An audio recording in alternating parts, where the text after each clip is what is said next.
According to the National Geographic, ocean plastic is estimated to kill millions of marine animals and seabirds every year. And scientists predict that by 2050, plastic will outweigh the number of fish in the entire ocean.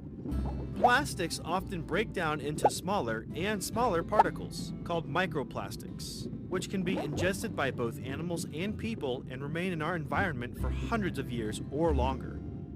Here are a few helpful tips on how you can help stop the tide on plastic pollution. Tip 1. Bring reusable bags when grocery shopping. Tip 2. Avoid using plastic straws or use reusable straws when having a drink. Tip 3.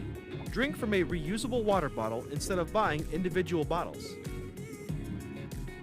Tip 4. Tell your friends and family about the effects of single-use plastics. You can help reduce the amount of single-use plastics by spreading the word and going green. For more information and to take the pledge, visit reduceyoursetampabay.org.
Oh man, here comes Arnie again. Check this out.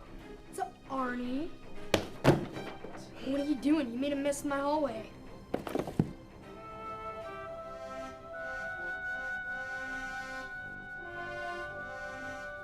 Hey Arnie, looks like you could use a hand.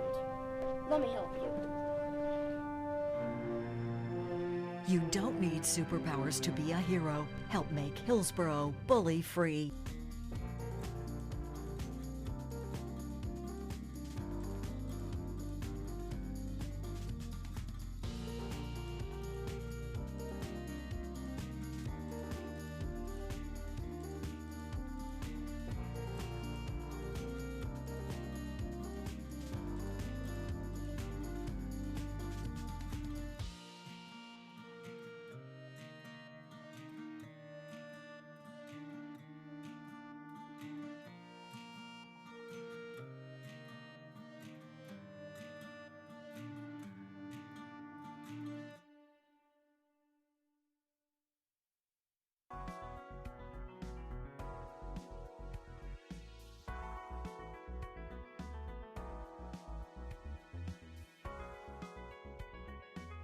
Flossing in the morning is a really great way to keep your teeth healthy and start the day. But when you're through, here's what you do. Throw it in the trash, don't flush it. There's a problem lots of people don't know, called sanitary sewer overflow. A condition buried deep in the ground, inside a pipe where bad clouds are found. It's a problem we can all help solve, so throw it in the trash, don't flush it. Baby wipes, bandages, cotton pads, paper towels, dental floss, clog up bad. Medicines, kitty litter, cotton swabs, hair. Throw them in the trash, don't flush it. It just takes a second to do the right thing, so toss it and let's keep our pipes clean. Throw it in the trash, don't flush it. If it's not toilet paper, don't flush it. Even if it says you can, don't flush it. If you're having any doubts, don't flush it. One more time, don't flush it.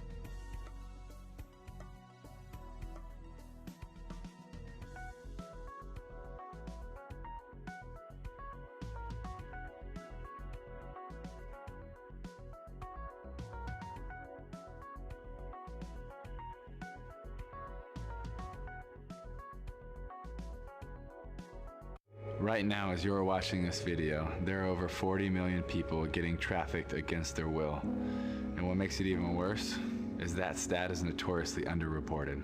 So many victims even know their traffickers well. A parent, a family friend, even spouses. 7 out of 10 victims are female. 1 out of 4 is a child. We gotta do better. We need you to enter the fight, and we need you now.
Good morning, everyone. I'd like to call the Board of County Commission meeting to order. First of all, we're going to offer the Pledge of Allegiance and an invocation by our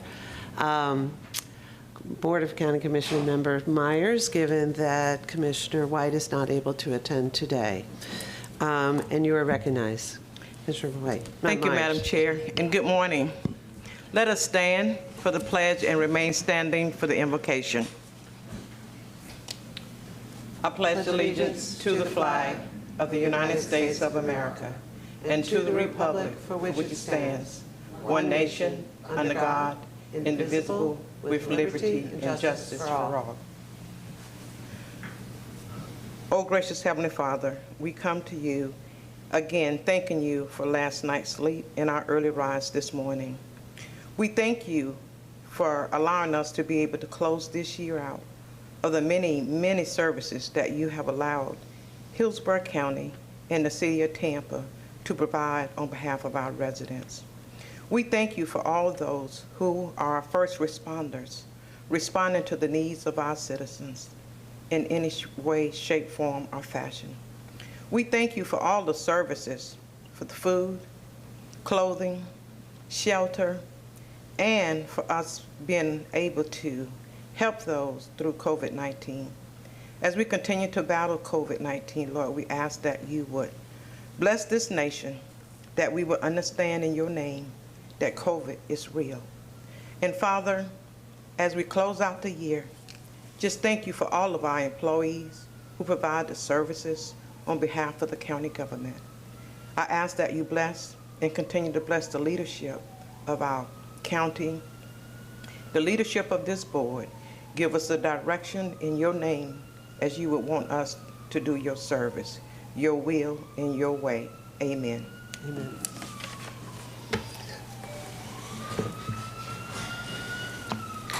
Thank you, Commissioner Myers. That was beautiful.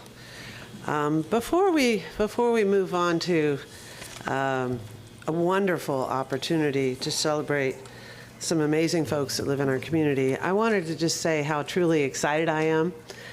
This is my first regular Board of County Commission meeting, and I am very excited about the year coming upon us. This is our last meeting for 21, and our setting the stage for 22, which we've got a very robust agenda. Commissioner Kemp did a beautiful job, a wonderful job, of highlighting the many accomplishments this board has done over the last several years, especially in the last year during our organizational meeting. And I want to thank you for highlighting all the great work that we have done, not only the board here, but the staff and all of those that have stepped up to really protect this community and do a great job. I expect us to have a very productive year and efficient in facing the next year's and this year's challenges and opportunities. I see our job as moving a community forward while ensuring that no one is left behind. As policymakers, we create access to economic opportunities, address inequities, and invest equitably in our communities. This board's litmus test for successful leadership with all our initiatives is whether our county is building thriving, healthy, sustainable communities. Staying focused on what will work now will allow us to work together to find real solutions for our county's residents and its businesses. Next year will be a sort of reckoning as we discuss our challenging deficits in transportation and infrastructure while addressing barriers to success for our citizens, businesses, and neighborhoods. There is a very real economic rationale for developing the revenues to address our deficits around our county. We must invest in transportation infrastructure, including transit, to stay competitive, to increase jobs, and to support families and our neighborhoods. So working as a team with mutual respect for each other, our staff, and our residents, we will work for the benefit of 1.5 million people that live in Hillsborough County. And now, let's get to work. All right. With that, I'd like to ask for those joining us virtually, I'll ask that you are placed that you're in place where you stand, and that those move forward to address our special recognition by Commissioner Cohen. Commissioner Cohen? Madam Chair? Yes. I'm sorry, could we have a roll call? Oh, I'm so sorry. I forgot we had some virtual attendees. My apology. Please do the roll call. Thank you. Overman? Here. Cohen? Here. Hagan? Here. Kemp? Here. Myers? Here. Smith? Here. White? Thank you. You have a quorum. Thank you, sir. I appreciate that. Commissioner Cohen? Thank you very much, Madam Chair. Before I begin, I'd like to recognize the chiefs from Hillsborough County, Tampa, and St. Petersburg Fire Rescue Departments who are joining us remotely in the multipurpose room. From Hillsborough County Fire Rescue, Fire Chief Dennis Jones, Deputy Chief Jason Doherty, and Division Chief Robert Collins are with us. From Tampa Fire Rescue, Fire Chief Barbara Tripp, and from St. Petersburg Fire Rescue, Fire Chief James Large. Without question, our county and region have the best first responders in Florida and the entire nation. These brave men and women are always ready to perform dangerous tasks on a split-second notice. On occasion, their expertise is needed outside of their own communities. Such was the case on June 24th, 2021, when the Champlain Towers South building collapsed in Surfside, Florida. Special units were needed at this devastating scene, and our own Florida Urban Search and Rescue, Task Force 3, rose to the challenge, performing mentally and physically taxing work for days on end as a team. This elite group consists of members of Hillsborough County Fire Rescue, Tampa Fire Rescue, and St. Petersburg Fire Rescue. Specifically, Hillsborough Fire Rescue members included the following: 1 safety officer, 2 hazardous materials team members, 3 logistics team members, 4 medical team members, 3 planning team members, 13 rescue team members, 1 search team member, 1 ground support team member, and 5 additional team members. The gallant first responders of Florida Urban Search and Rescue Task Force 3 worked side by side, day and night, doing everything they could for the victims of this terrible tragedy and their grieving families. Their efforts, courage, and determination are, and were at this time, unmatched.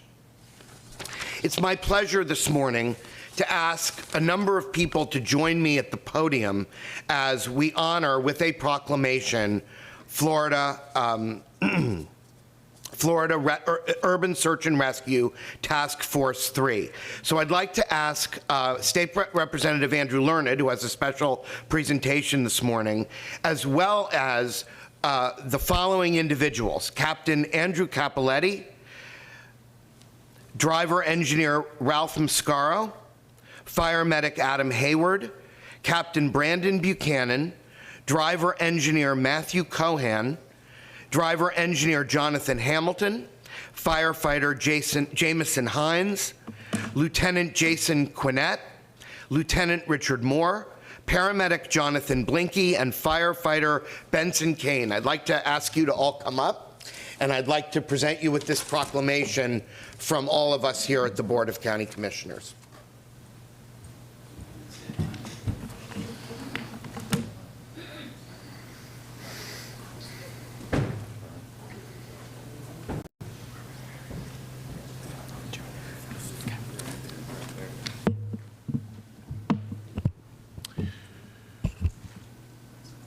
Whereas, on June 24th, 2021, the 12-story Champlain Tower South in Surfside, Florida, partially collapsed, and Florida Urban Search and Rescue Task Force 3 was called upon by the state of Florida the next day to assist in search and rescue efforts.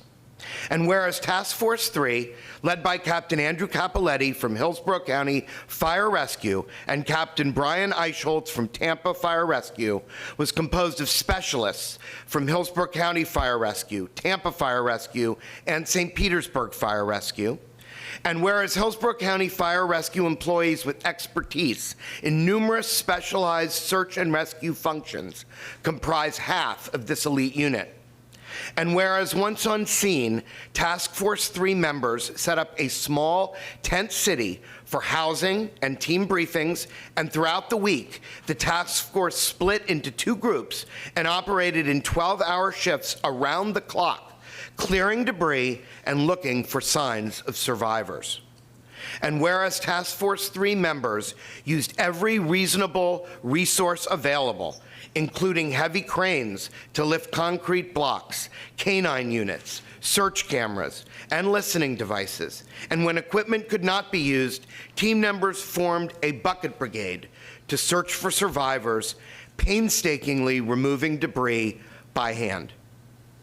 And whereas although the Champlain Tower South collapse was one of the deadliest structural engineering failures in United States history, With 98 lives lost and no survivors found, the men and women of Task Force 3 found solace in knowing that they made every effort to locate victims, thus bringing closure to the victims' families. Now, therefore, be it proclaimed by the Board of County Commissioners of Hillsborough County, Florida, we do hereby declare December 8th, 2021 as Florida Urban Search and Rescue Task Force 3 Day in Hillsborough County, and sincerely thank Florida Urban Search and Rescue Task Force 3 for their selfless and dedicated service to the state of Florida and Surfside residents, executed this 8th day of December 2021 and signed by all 7 county commissioners. Captain Capoletti, I'd like to present this proclamation to you. Thank you, sir. Thank you very much. We're going to ask you to say a few words in just a moment, but before we do that, we have another special presentation. On behalf of the state of Florida, I present to you Representative Andrew Learned. Thank you, Commissioner, and thank you, everybody, for being here. On the morning of June 24th, most of us woke up to the tragic news of the Champlain Tower collapse in Surfside, Florida. We all processed the loss in our own ways, said a prayer, hugged our kids, and asked ourselves why. Others, notably the people standing behind me, grabbed their boots and started towards the scene. That day, local crews rescued 35 people from the damaged but still standing other tower. 4 were later pulled from the rubble. They had to know the odds of finding survivors at this point were low. But that's precisely when Task Force 3, Captain Andrew Capoletti, Captain Jason Quinnett, and Captain Brian Eichholz, and the entire team went to work.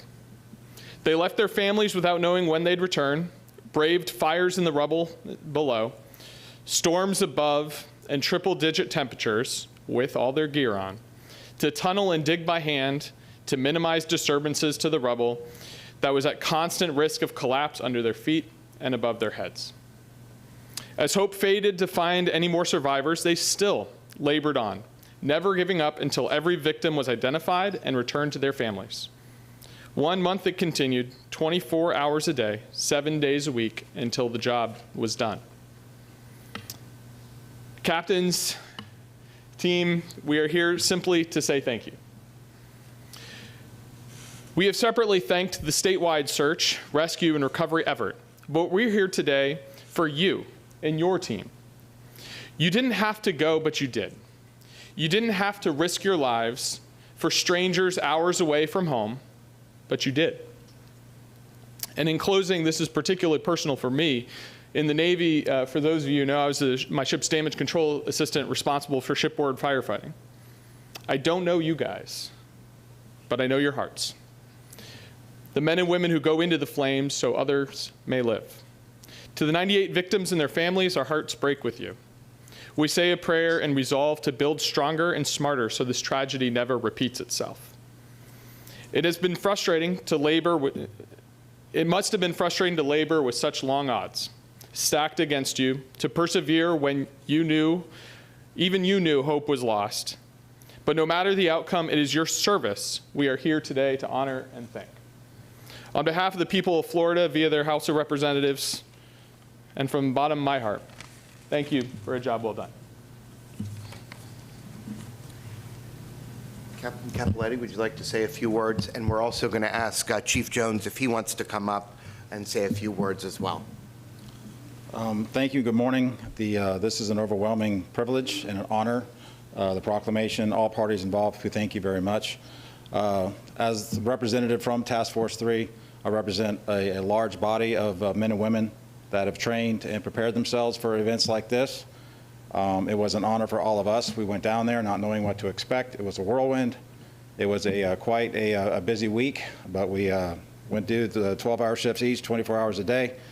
We did our part to help the family and help the people that were there. It's a once-in-a-lifetime experience, something we all will remember, and we thank you for honoring us and remembering us for what we did, and this is just an outstanding honor, and I thank you for that. I appreciate it. Thank you very much. We are going to take a photograph with the entire board, I believe, right back there, and the board members will stand up. I believe Chief Jones is on his way up.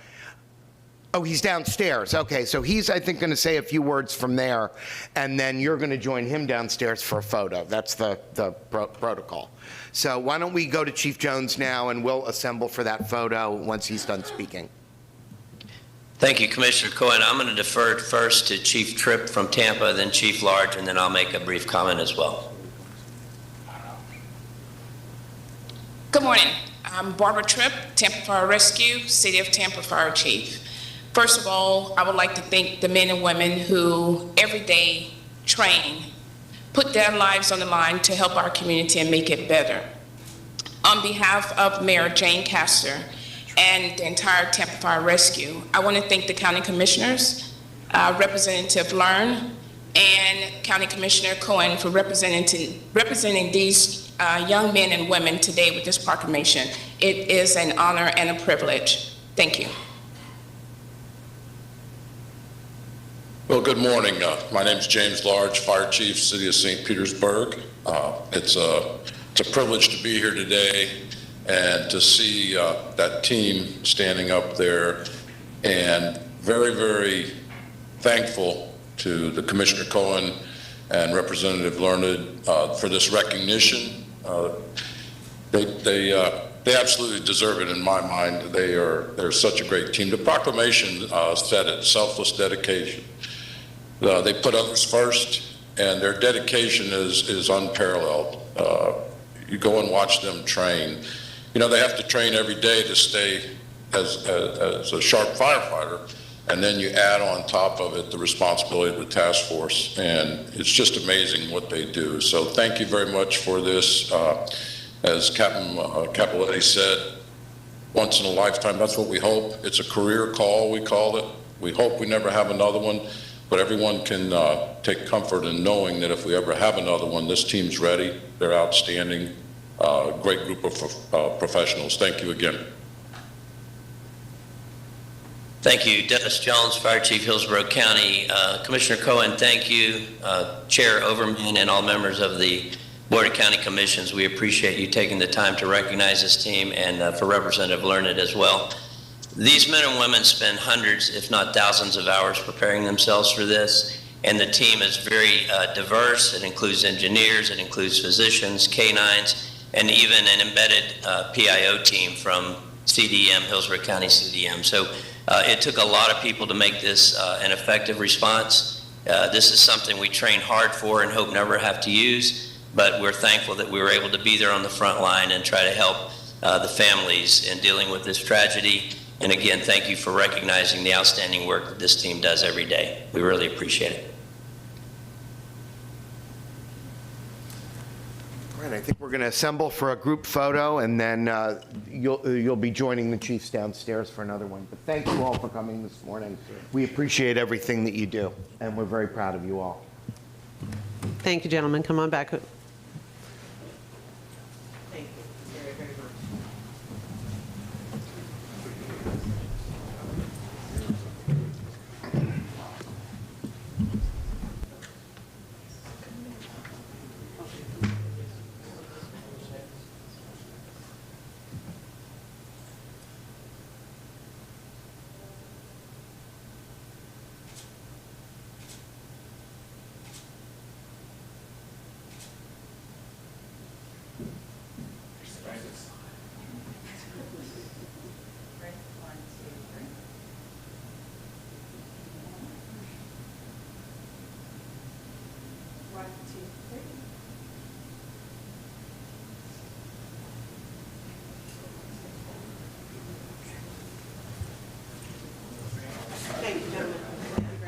Okay, well.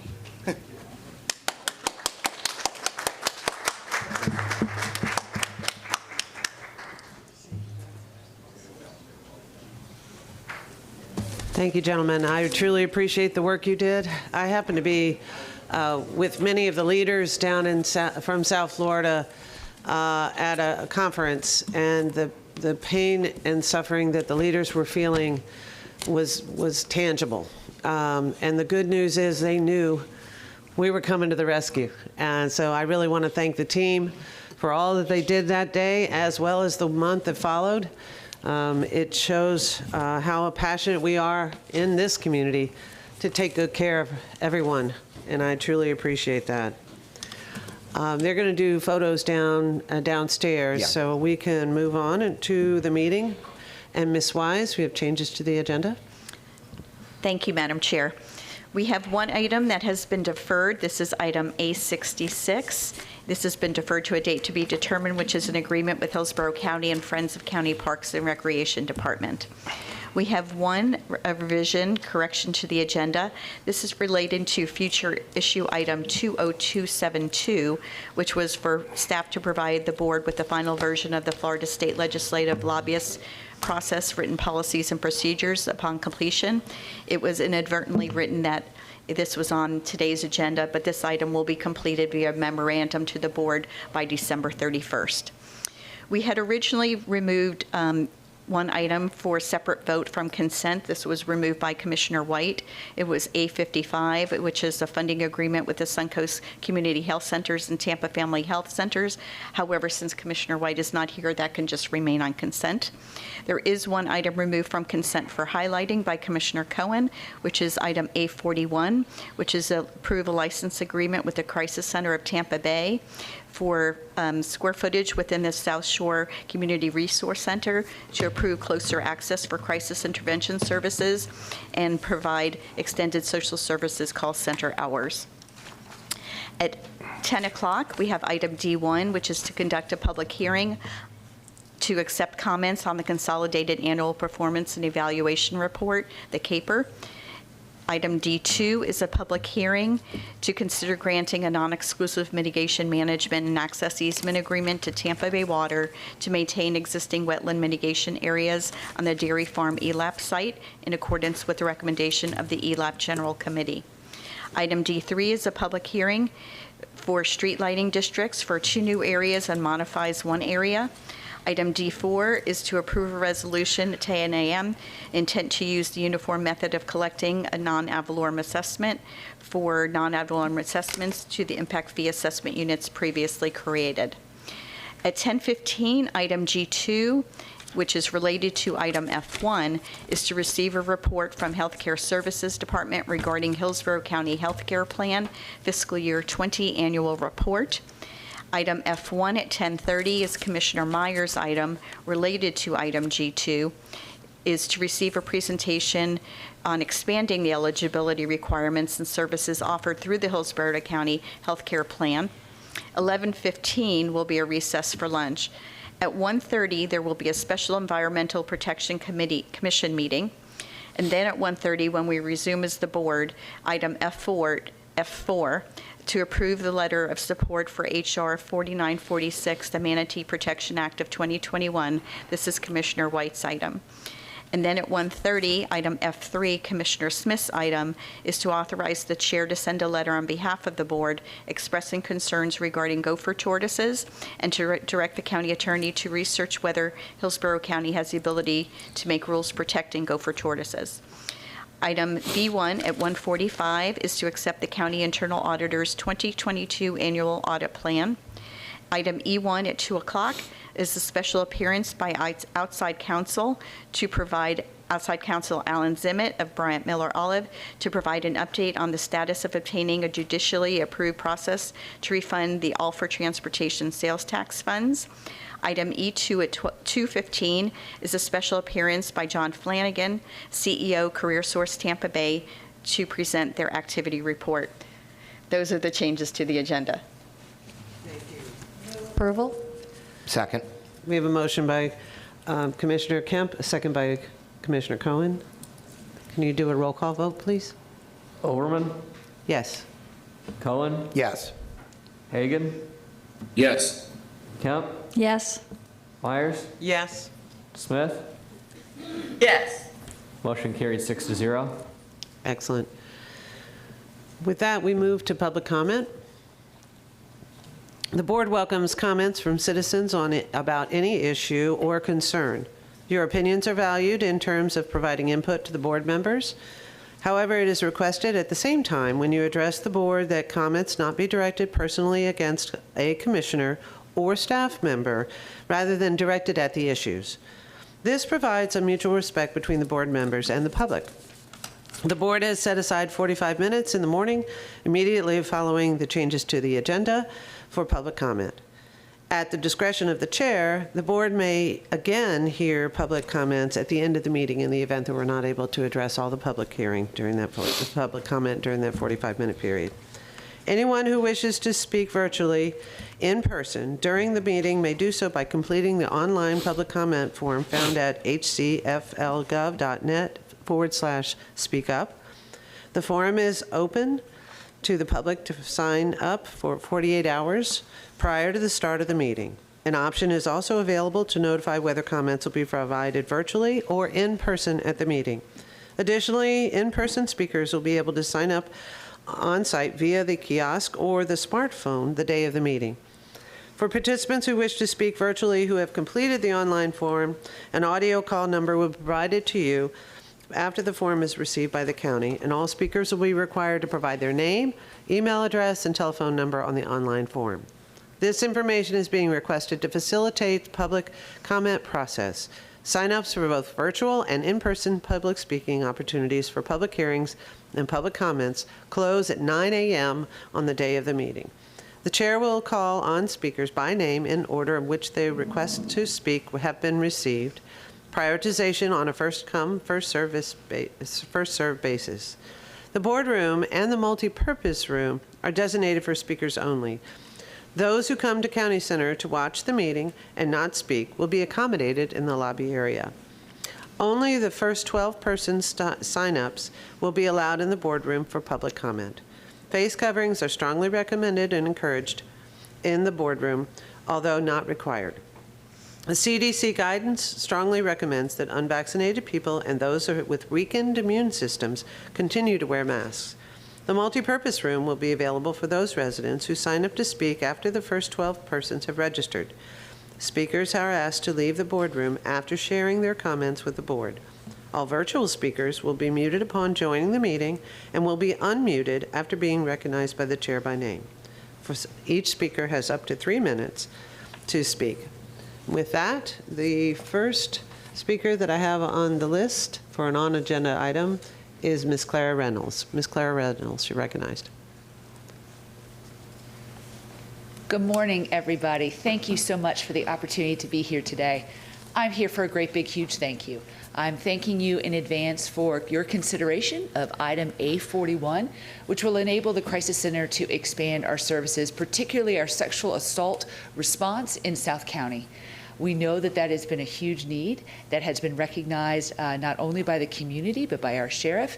And each and every one of you have taken this on as an opportunity for us to increase our services. So thank you. Also, very special thank you to Commissioner Cohen for really helping to facilitate this request. We are so excited to be able to hopefully continue our work ensuring our mission, making sure no one has to face crisis alone, and in addition, being able to partner even more closely with county services to be able to enhance services for everyone, but particularly for those living in the South Shore community. So on behalf of all of us at the Crisis Center of Tampa Bay, thank you all for your thoughtful consideration of item A41. Thank you. Thank you, Ms. Reynolds. I truly appreciate all the work that you do.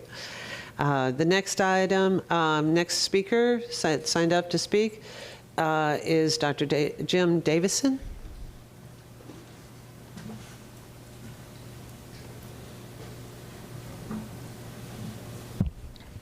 Good morning, Board. I'm here to speak on E1, G2, and F1.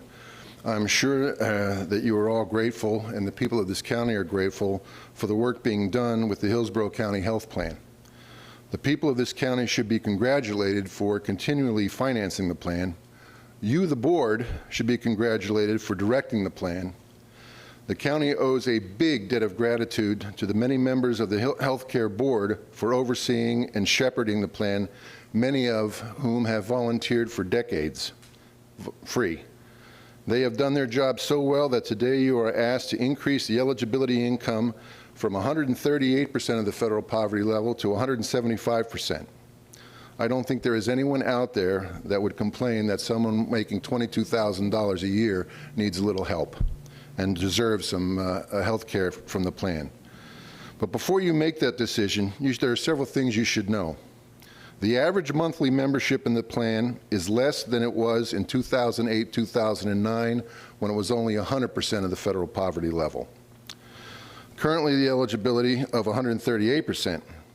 This is why, the reason for this is multifactorial, but the reactive method of how patients are brought into the program probably plays a role. Every day I work in this county treating patients and referring them to the Tampa Community Health Center and the Suncoast Health Centers, and to a man, to a person. They do not know the plan exists. And that has to be corrected before you up it. So how many people making 138% of the federal poverty level really qualify for it? Those are numbers that the board needs to know before they increase the rate to 175%. Second, those directing the board have done such an excellent job of holding down member costs. They're about $40 to $50 less per member per month than they were 12 years ago. This, along with a marked increase in revenues from the sales tax, put the plan in the best position in over 20 to 25 years. This means that they have more money to do a more proactive outreach and screening program and add to the ways and those needing the services, that they need to be made aware and brought into the plan. As I have said, the methods are many, and there is money to increase outreach. So none of the least fortunate are left behind. You should have those numbers before deciding. On F1, you know, it's Christmas, and this has to stop. You have to make a decision. Negotiating this in the courts is not doing anyone any good. Does there anyone on the board think that negotiating this return of the money to the people from this sales tax is doing your cause any good and will affect next November? It won't. I appreciate it. Everybody have a nice holiday, a safe and happy holiday. Thank you, sir. Appreciate it. Our next speaker is Mike Bardell.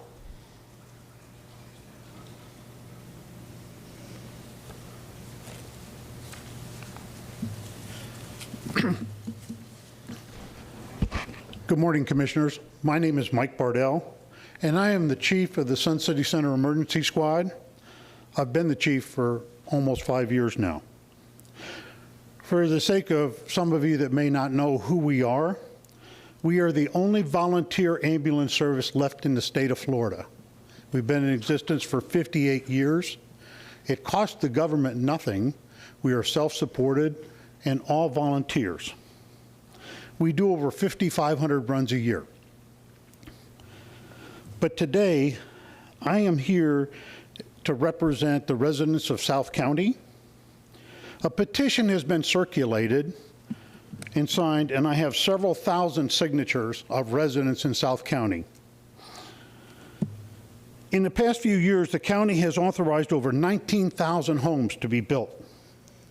In that same time, we have seen additional resources of 2 paramedics and a pickup truck. The residents believe they should have more presence in the area. An advanced ALS, or advanced life support, ambulance would allow for quicker response times in our areas. We have seen vehicles deployed from Valrico, Lithia, and Brandon.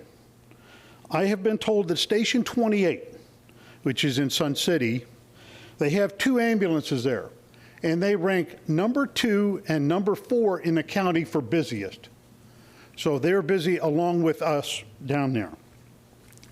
If you are a resident in South County, having to wait additional time to get help is considered unacceptable. It is my belief that Hillsborough County Fire Rescue is doing the best that they can with the assets that they have. We look forward to hearing your solution to our problem. Thank you. Thank you, sir. Seeing no other public comment, Ms. Wise? Thank you. Since we have some time before our 10 o'clock public hearings, we can move to the regular agenda. Sorry? Consent, I'm so sorry. You have consent items that you need to approve first. And since we don't need to pull A55 consent item, it would be A41, where Commissioner Cohen is just pulling it for highlighting and then can move back on to consent. Turning that off. Commissioner Cohen, you're recognized. Thank you, Madam Chair. Clara Reynolds from the Crisis Center spoke to item A41, but I just wanted to give the board a little bit of background and also thank certain members of our county staff who went totally above and beyond to make this happen. And I can't tell you how wonderful this is. When I first got elected, one of the first people that spoke to me about an urgent need in South County was Clara Reynolds, and specifically the item was providing services for victims of sexual crimes who, under the current structure, would have to go all the way to Bears Avenue to where the Crisis Center's headquarters are located for triage and services. And another person came to me about that problem, and that was the sheriff. And originally, having just come from and basically what they said was it was urgent that we have a place to provide these triage services serving this huge growing South County population, the population that we just heard about in public comment. So we all put our thinking caps on, and I originally I had just left the clerk's office, thought of the fact that the clerk's office was vacating some space in the county's Ruskin Service Center that might be perfect for them. I spoke to Clerk Stewart. She was totally amenable as they were giving up that space anyway, totally cooperative. But as John Muller and the county staff took the Crisis Center around and took me around, we saw that there was actually a better place for them to locate, and that's in the county's building that's actually in Commissioner White's district, in District 4. And so as a result, they have managed to put together this program that is outlined at item A41 that is going to basically build out an auxiliary crisis center for South County in Ruskin. And it is going to provide very, very needed services for a very vulnerable population in a growing part of the county. I want to thank specifically County Administrator Wise, who the minute I spoke to her about this, put every possible resource that we had on looking for a solution. I want to thank John Muller, Audrey Ziegler, Bill Hand, Brenda Viaccia, all of county staff who worked hard to make this happen. And I particularly want to thank Bay Area Legal Services and CareerSource, who gave up some space down there in order to accommodate the special needs. Clara Reynolds and the Crisis Center are going to do a phenomenal job of servicing our residents there with emergency services that, like I said earlier, have really been more difficult to access there as a result of just the huge size of the county. So I want to thank the board for its consideration of item A41. I want to thank again the sheriff, who made it very clear that this was a very pressing need for South County residents. And I just want to thank the board, because I think that this is an excellent way of providing service at what you will see as a very, very low cost to us. So thank you. Excellent. I don't see any other comments at the moment, but I would like to say a perfect example of what will work now and good problem solving by all involved. So thank you very, very much for bringing that out. And thank you for highlighting it, because that's a good example of some good work that's been done. I'll move approval of the consent. Second. Excellent. We have a motion by Commissioner Kemp, second by Commissioner Myers. Roll call, please. Overman? Yes. Cohen? Yes. Hagan? Yes. Kemp? Yes. Myers? Yes. Smith? Yes. Motion carried 6-0. Excellent. Thank you very much. Ms. Wise. Thank you. We can now move to the regular agenda. And the first item is item B2, and this is to approve an agreement between the county and the Community Foundation of Tampa Bay. And this is for them to help us administer a nonprofit program. So board, you have already approved various items relating to the American Rescue Plan. Of course, more will be forthcoming.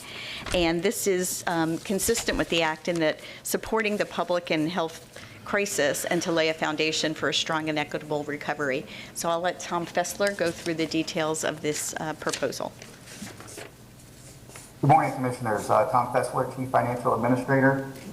Today we're bringing you an item and requesting your approval of an agreement between Hillsborough County and the Community Foundation of Tampa Bay.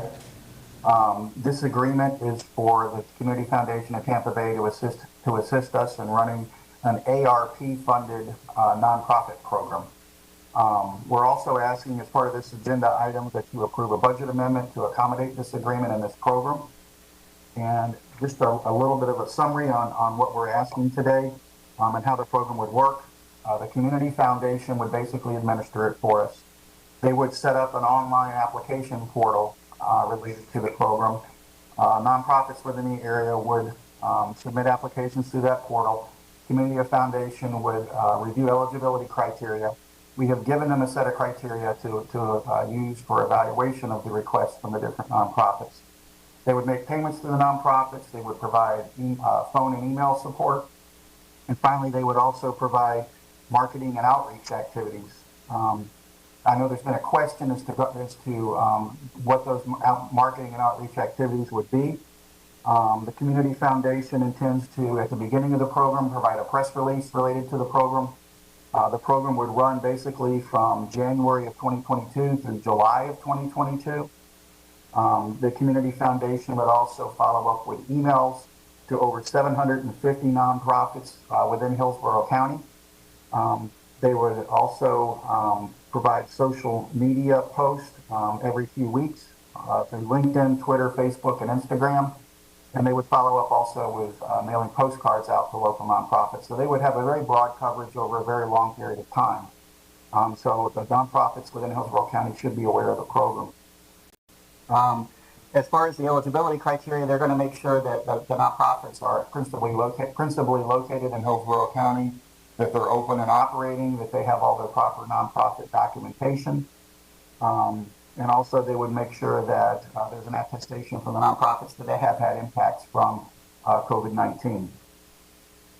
As far as the funding for the nonprofits, that funding would be tiered. So based on the size of the nonprofits, there would be different funding levels.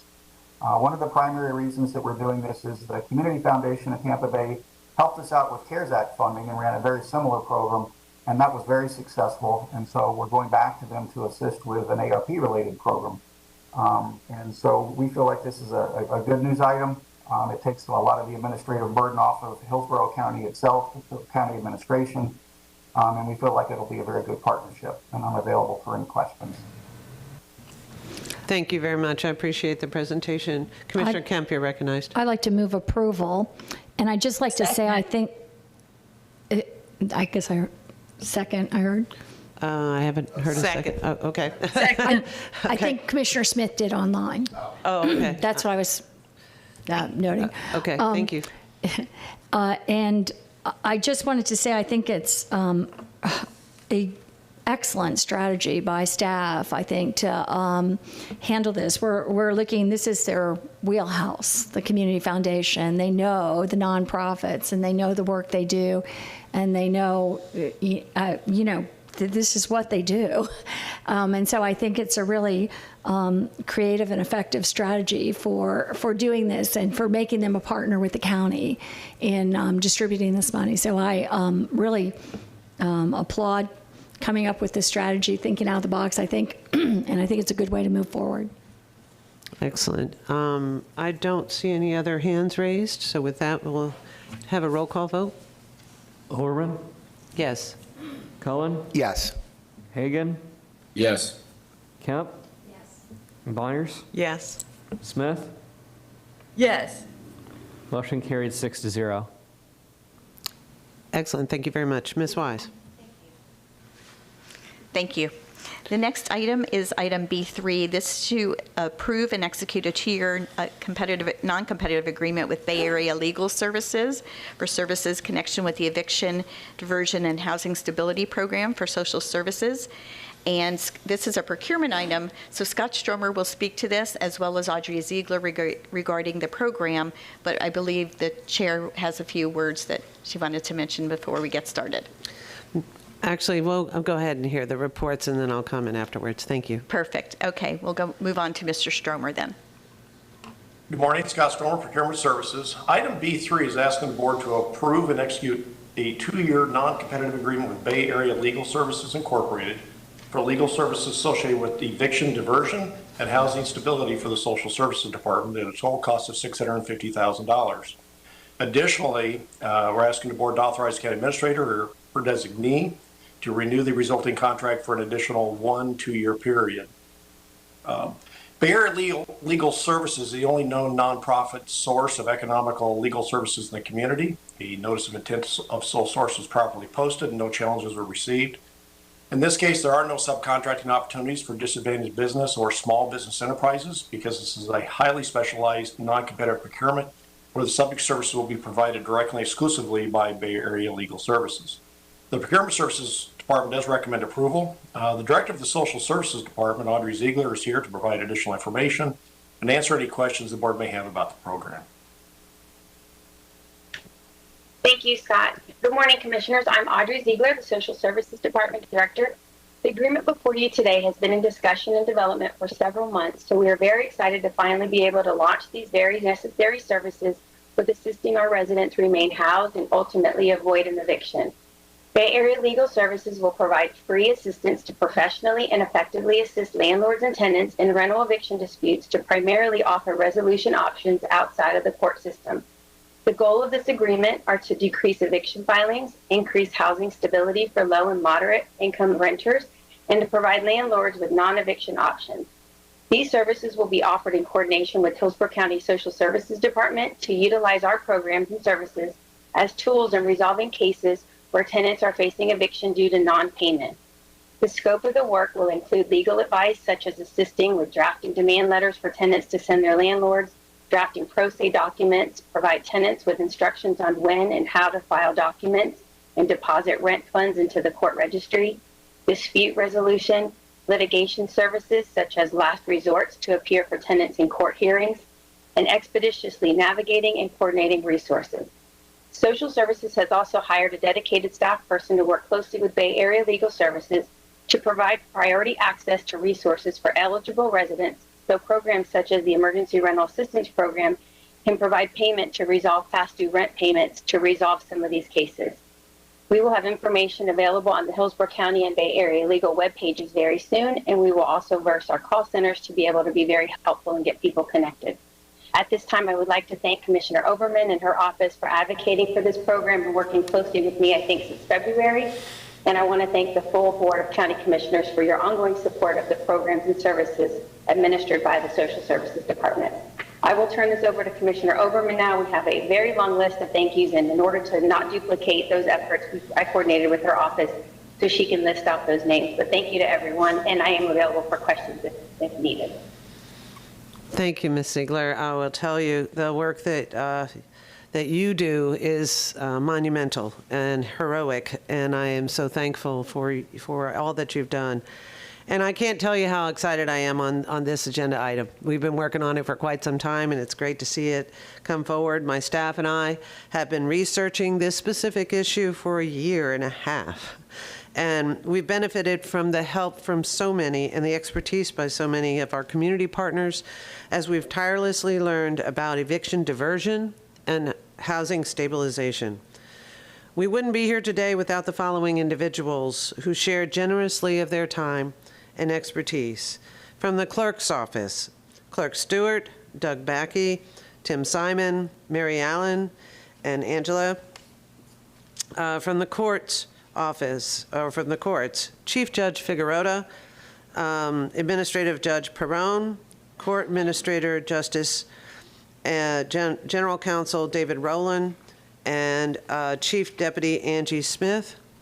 On our county staff, Rob Hendrickson, Sarah Wells, Carl Harness, Sam Hamilton, Orlando Perez, Charlotte Diggs, Scott Stromer, Daria Dixon, Lori Leisinger, Maria Gillis, Beth Derby, Angela Madero,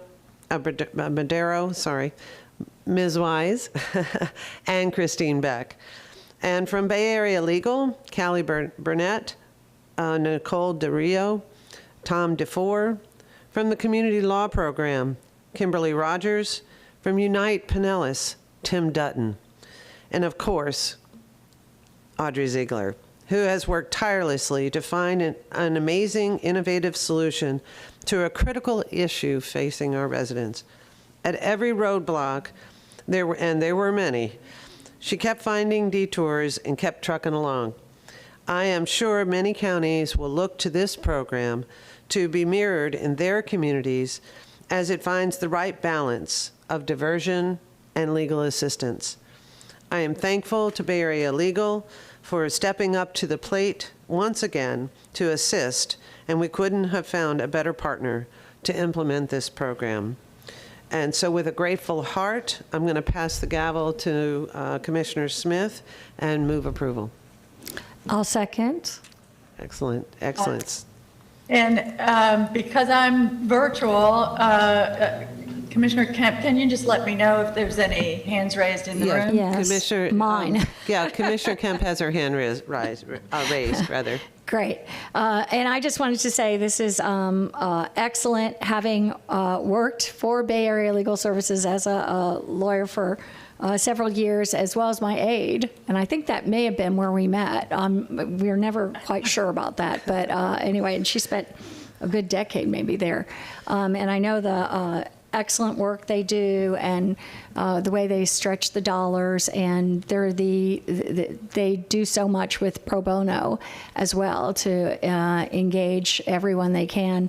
So offering civil legal services for those who are so desperately in need. So I'm happy to second this, and think this is excellent, and I'd like to thank you, Commissioner Overman, and everyone for all their work to bring this forward, because it's very important, and it's going to be important, as we all know, as we move forward, and we're going to face a lot of issues with this. Excellent. Thank you very much. I'm not seeing any other comments, and I don't see any hands raised in the queue. Please do a roll call vote. Overman? Oh, I'm sorry. Yes. Cohen? Yes. Hagan? Yes. Kemp? Yes. Myers? Yes. Smith? Yes. Motion carried 6-0. Thank you, Commissioner Smith. I apologize. I think, do we have a few more minutes for the next item? Ms. Wise? Yes. Okay, great. Yes. Item B4 is to award an agreement with Bandy's Construction for the construction of Phase 1 of the Waterset Sports Complex. This, once again, is a procurement item, but Rick Valdez from Parks and Recreation is also here to discuss the programmatic part of the project. So first, we'll turn it over to Mr. Stromer. Thank you. Good morning again. Scott Stromer, Procurement Services. Item B4 is asking the board to award and execute an agreement with the overall lowest responsible bidder, Bandy's Construction Company, Incorporated, for the construction of Phase 1 of the Waterset Sports Complex for the Capital Programs Department at a total cost of $10,996,000. The work includes the construction of 2 multi-purpose synthetic turf fields and associated improvements, all of which will be located within the Waterset community in southern Hillsborough County. The project is scheduled to be completed within 16 months from the date of the notice to proceed. A disadvantaged business enterprise program participation goal of 15% was established for the project, and the recommended vendor has committed to achieving a higher goal of 18.2%. This solicitation for this project was issued prior to September 1st, therefore the construction apprenticeship program requirements did not apply. Procurement Services Department does recommend approval. The Director of the Parks and Recreation Department, Rick Valdez, and the Director of the Capital Programs Department, Jim Hudock, are both here to provide additional information and answer any questions the board may have about this important project. Thank you, Scott, and hello, Commissioners. I'm Rick Valdez, Director of Parks and Rec. Following the meeting today, we have heard about the growth in South County several times and the need for additional service because of the expanding population. This project is another item that is directly related to that growth and in line with our plans to expand recreation, athletic opportunities, and community events for our residents in the South County area and beyond. The complex is a game changer for Hillsborough County and a long time coming, considering the property was purchased for this complex in 2005. We are excited to be ready to move forward. And I thank you all for your support in helping us get to this point, and I will remain to answer any of your questions. Excellent. Thank you very much. Commissioner Cohen, you're recognized. Thank you very much. This is obviously a tremendous project for a large part of South County that has been waiting for this for a long time, and I certainly think it's appropriate to thank the board back in 2005 for initiating this. I want to make one very important point. It says in our materials that this complex will be located within the watershed community in southern Hillsborough County. It is open to everyone. It is open to everyone in the county, and it is a full county facility. So no one should confuse the way it's being referred to as somehow misunderstanding that it's private. It is not private. It's going to be a huge complex that serves everybody, and that issue has come up, and I just wanted to make that point on the record. Thanks. Excellent. Thank you very much. Move approval. Second. Okay, so we have, seeing no other comments, we have a motion by Commissioner. I have a comment. Oh, I'm sorry, Commissioner Smith, you're recognized. Yes, and I just want to thank Commissioner Cohen for highlighting that point, and thank staff and Mr. Valdez for working to make sure that this will be a public county facility under the control of our Parks and Rec department.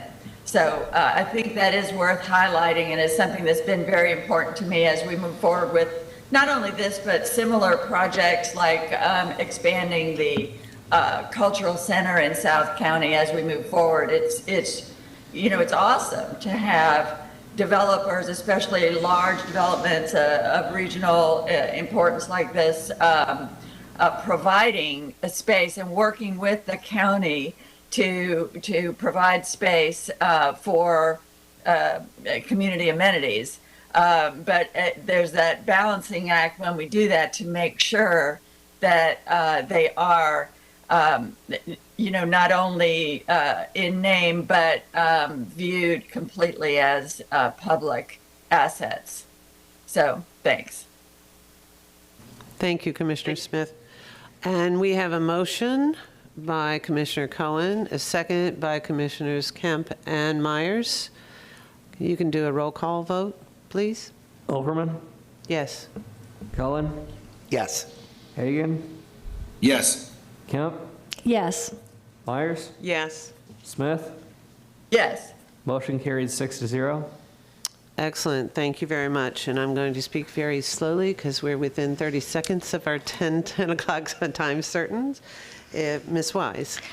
Thank you, and I will speak slowly as well as we prepare for the first public hearing, which is item D1, and this is a public hearing to accept comments on the Consolidated Annual Performance and Evaluation Report. We know it better as the CAPER, so you may have heard that acronym before, and to close the public comment period. And Cheryl Howell, Director of Affordable Housing Services, will present this item, and it is 10 o'clock. 10 o'clock. Perfect. Thank you, Ms. Howell. So do I need to open the public hearing and then she does the presentation? Is that, or we do that after her? You can do it either way. Okay, let's open the public hearing at 10 o'clock. Thank you. Ms. Howell. Good morning, Commissioners, Ms. Wise. I just want to say this past year has been a challenging one for all of us, just to say the least. We have shifted how we do business for affordable housing. Our budgets have tripled, and we have mounting residents and agency needs. I'm amazed and also proud to have led a team of public servants that have brought their personal best to our citizens daily. This is evident through our grateful responses from our citizens for maybe a housing rehab, the positive relationships that we have with our partnering agencies, but especially demonstrative by taking on more than $50 million of project activities this year. This could not have been done without the support and leadership from the Board of County Commissioners, our administration, led by Ms. Wise, all of the other departments that help us do what we do daily, but especially my staff, for whom I am eternally indebted to. This report serves as a precursor and displays only a fraction of the projects that we've engaged in. We are slated to bring a full report of affordable housing activities back to the board on January 12th, and I certainly am excited about that. This report will include over 70 housing activities, public facility activities, and public service projects under the auspices of the Affordable Housing Services Department. Today, we are here to conduct a public hearing to accept comments on the Consolidated Annual Performance and Evaluation Report, better known as a CAPER, and B, to close the public comment and review period for which began on November 17th, 2021, and approve the submittal of the CAPER to the U.S. Department of Housing and Urban Development, better known as HUD. There is no fiscal impact related to this public hearing. Thank you, Ms. Howell. I will say that I have seen heroic activity happening in the housing department. We've been doing some pretty amazing work, and I want to thank you personally, thank you, Ms. Howell, for all the hard work and your entire team. I'm not seeing any comments at the moment. It doesn't appear as though we have anyone signed up for public comment. We do not have anyone signed up for public comment for this item. Move approval. Second. We have a motion by Commissioner Cohen, a second by Commissioner Kemp. Can you please take a roll call vote, please? Overman? Yes. Cohen? Yes. Hagan? Yes. Kemp? Yes. Myers? Yes. Smith? Yes. Motion carried 6-0. Excellent. Thank you very much. Ms. Wise. Thank you. The next item is item D2. This is also a public hearing as requested by the Jan K. Platt Environmental Lands Acquisition and Protection Program. This is to maintain existing wetland mitigation areas on the dairy farm ELAP site. Forrest Turbeville will be here for this item, and we do have someone signed up to speak on this item. Excellent. So this is a public hearing.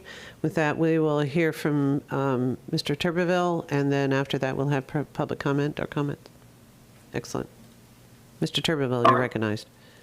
All right. Well, thank you, Bonnie, and good morning, Commissioners. Forrest Turbeville, Conservation, Environmental Lands Management.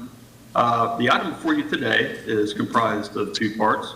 The first is to conduct a public hearing as required by Jan K. Platt, ELAP Ordinance 87-1, as amended by Ordinance 93-15.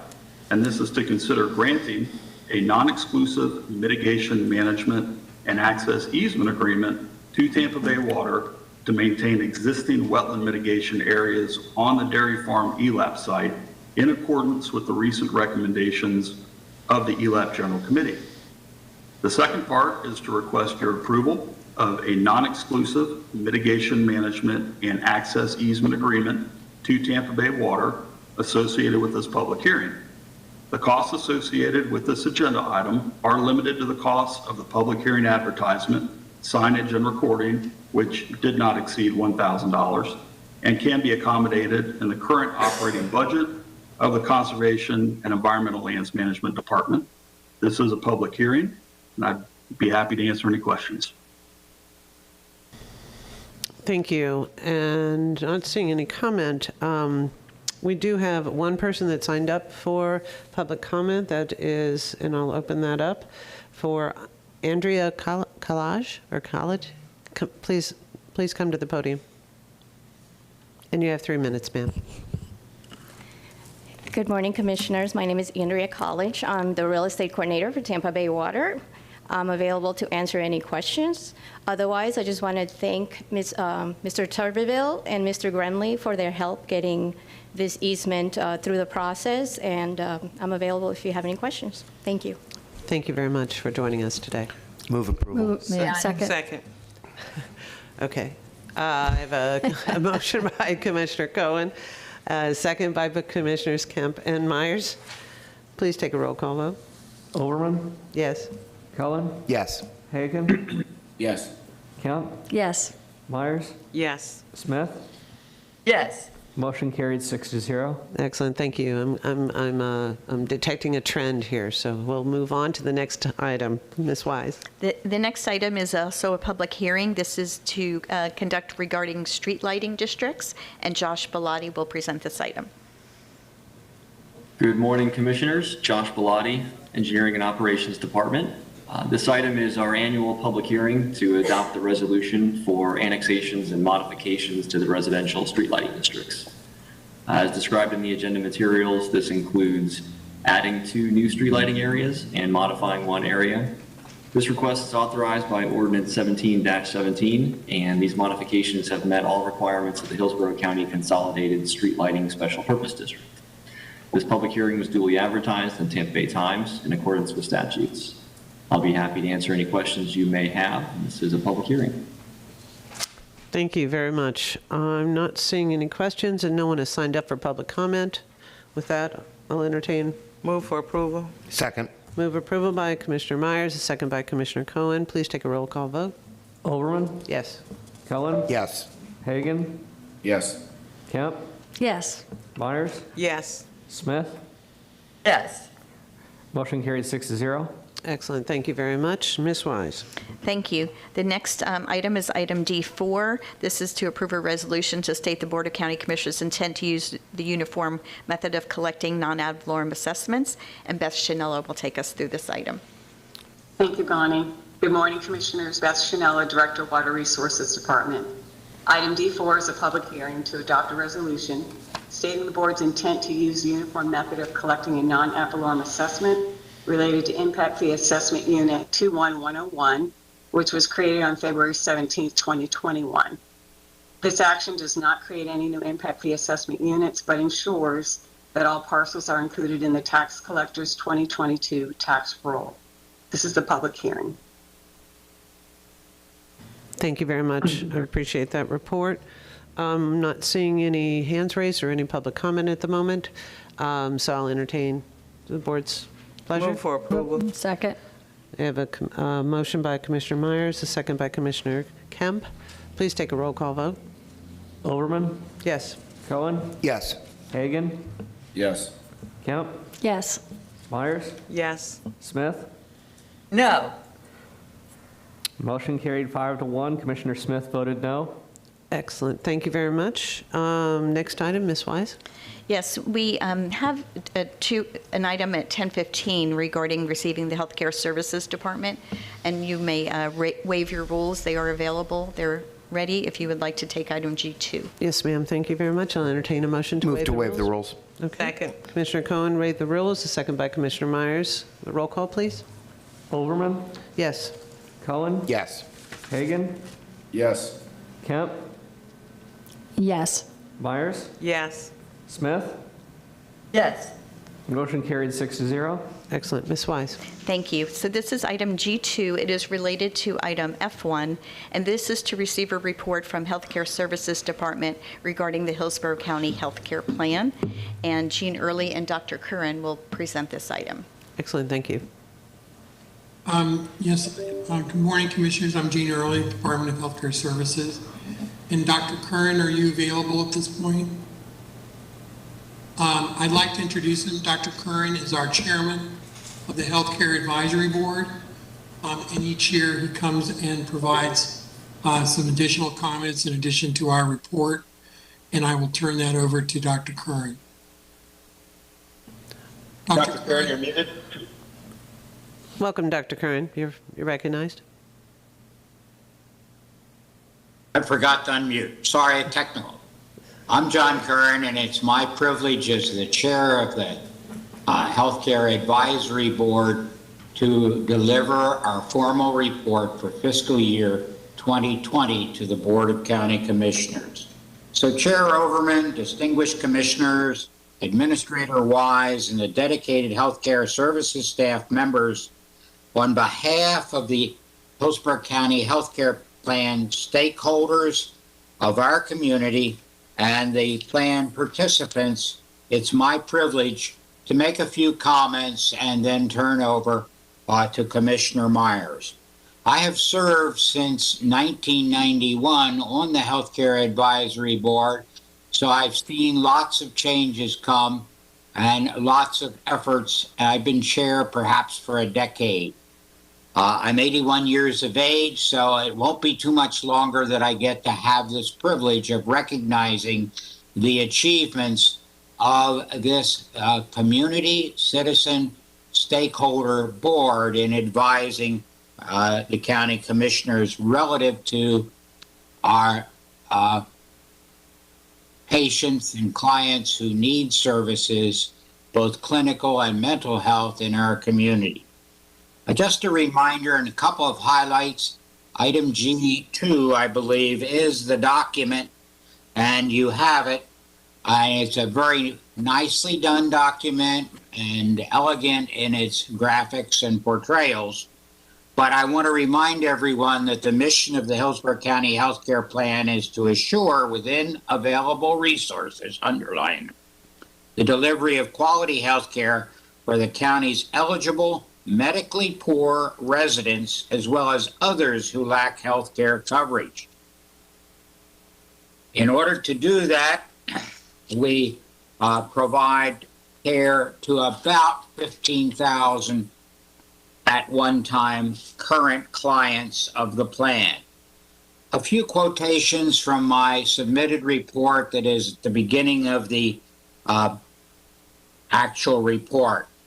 Fiscal year 2020 brought unforeseen challenges to the healthcare plan and its many stakeholders, providers, and participants. The COVID-19 pandemic impacted the county's entire population, but the Healthcare Services Department successfully reduced its effect on the HCHCP's participant population and providers, as well as other Hillsborough County residents. Of note, average monthly enrollment increased by 621 members in comparison to fiscal year 2019. To all of the dedicated first responders in the healthcare systems that include our medical and behavioral health providers, as well as their administrative support colleagues, both in clinics and hospitals, I would like to express the grateful appreciation of both the Healthcare Advisory Board and Healthcare Services Department. They've been incredible in their support of our community during this pandemic. We are indeed privileged to have such professional and dedicated support in Hillsborough County, committed to the health care of the HCHCP participants and community. They truly are partners in continuing to improve the health of our citizens and systems of care, and we have data, ample data in the report to document that. We've had major improvements in the information systems and in the ability to use telemedicine commenced in this year. So on behalf of the Hillsborough County Healthcare Advisory Board and its dedicated membership, as well as its subcommittees and the Behavioral Health Task Force, I thank you for your continued support. It's an honor to serve as the board's chair. And I respectfully submit this report to the Board of County Commissioners, and I believe Commissioner Myers will move on with a specific agenda item and a recommendations from the Healthcare Board. Thank you. And thank you, Dr. Kern, for all that you do in our Healthcare Advisory Board, serving as our chair, and to everyone that serves on the advisory board. Thank you. I'm honored to introduce my former director. He leads our Healthcare Services Department. His department focuses on the overall well-being of the county's residents through an innovative healthcare plan, healthy living initiative, and programs to ensure effective and cost-efficient healthcare services. He is Gene Early, the right man at the right time, a visionary in our healthcare services. Let's roll, Gene, with your presentation. Thank you, ma'am. Excuse me, I just have a question, if I could. Is this related to G2? Because I think we just want G2 still. Okay, terrific, thank you. It's basically, I mean, I think it was the first and then the second is F2. And I don't know how the board wants to handle that, Bonnie, but Well, then maybe that was my question Right. too. Is maybe we can just accept the report for G2 and then waive the rules for F1 because yeah, that because was at that's a not until different time. 10:30. That's why I was concerned. Okay, so is this part of the 10:15 presentation from the Healthcare Services Department? Does that? No, ma'am. It's basically, it's similar, but it's got to do with a different thing. Okay. I think at this point, you could go ahead and make your recommendations for the G2 report and receive that report. And then we can do the other one at 10:30, depending on how the board wants to proceed. Okay, so let's go ahead and dispose of G2, the 10:15, and I'll entertain a motion to receive the report. So moved. Second. I have a motion by Commissioner Kemp, a second by Commissioner Cohen. May we have a roll call vote, please? Overman? Yes. Cohen? Yes. Hagan? Yes. Kemp? Yes. Myers? Yes. Smith? Yes. Motion carried 6-0. Excellent. Now, we do need to, if we're going to Move address... waive the rules so that we can hear item F1 now. Second. Excellent. So we have a motion by Commissioner Cohen, a second by Commissioner Kemp. Seeing no other comments, please take a roll call, please. Overman? Yes. Cohen? Yes. Hagan? Yes. Kemp? Yes. Myers? Yes. Smith? Yes. Motion carried 6-0. Excellent. Ms. Wise? Now we can hear Mr. Early's presentation. Thank you. Excellent. Excellent. Sorry, some logistics here. No, ma'am, no problem. I wanted to say a couple of things first. I wanted to thank Commissioner Myers, and I also wanted to thank the Board of County Commissioners.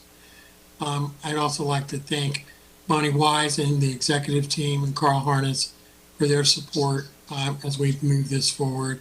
And certainly, and not least, Dr. Curran and Dr. Friedman, who have been helping us through the Healthcare Advisory Board and the Management Subcommittee. And we greatly appreciate all of them doing it, as well as the stakeholders of the Hillsborough County Healthcare Plan that are also members. So I'm going to share this presentation, and I wanted to see if it comes up. Can everyone see that? Yes. Okay, can you still see it? Yes, sir. Okay, thank you. So I just want to just kind of briefly go where the eligibility is right now. Hillsborough County Healthcare Plan has been funded by a restricted 1/2 cent sales tax since 1991 and serves the indigent and most vulnerable populations in Hillsborough County. All Hillsborough County qualified residents can apply for HCP.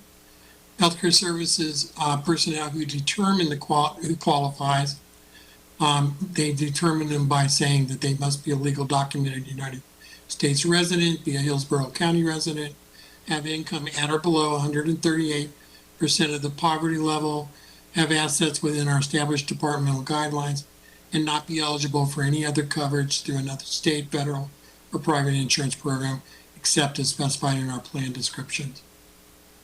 So the Hillsborough County Advisory Board oversees the HCHCP program.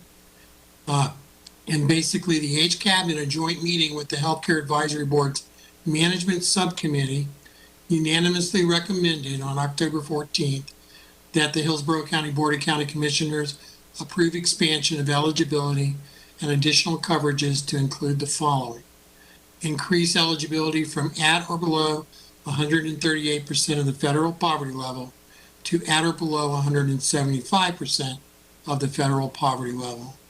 They also recommended that we provide dental services with an annual cap of $2,500 as part of the HCP. I want to remind you that members of the HCAB include USF, College of Public Health, HCHCP network providers, HCP plan participants, and our community stakeholders. And it has been certified by the HCP actuary and presented to the HCAB as financially sound. It was also presented to the executive committee for Bonnie's staff as well. And the next part of this, we basically wanted to provide you the financials.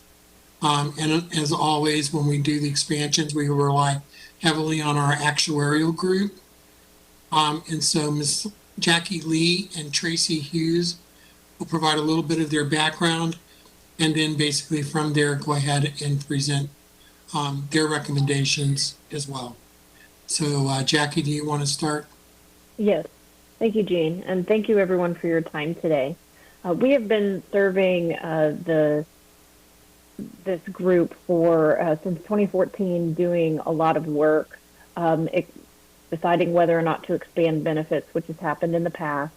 So this is something that we were quite familiar with. We've been working with Gene and his staff to prepare this for you guys, and we look forward to presenting it.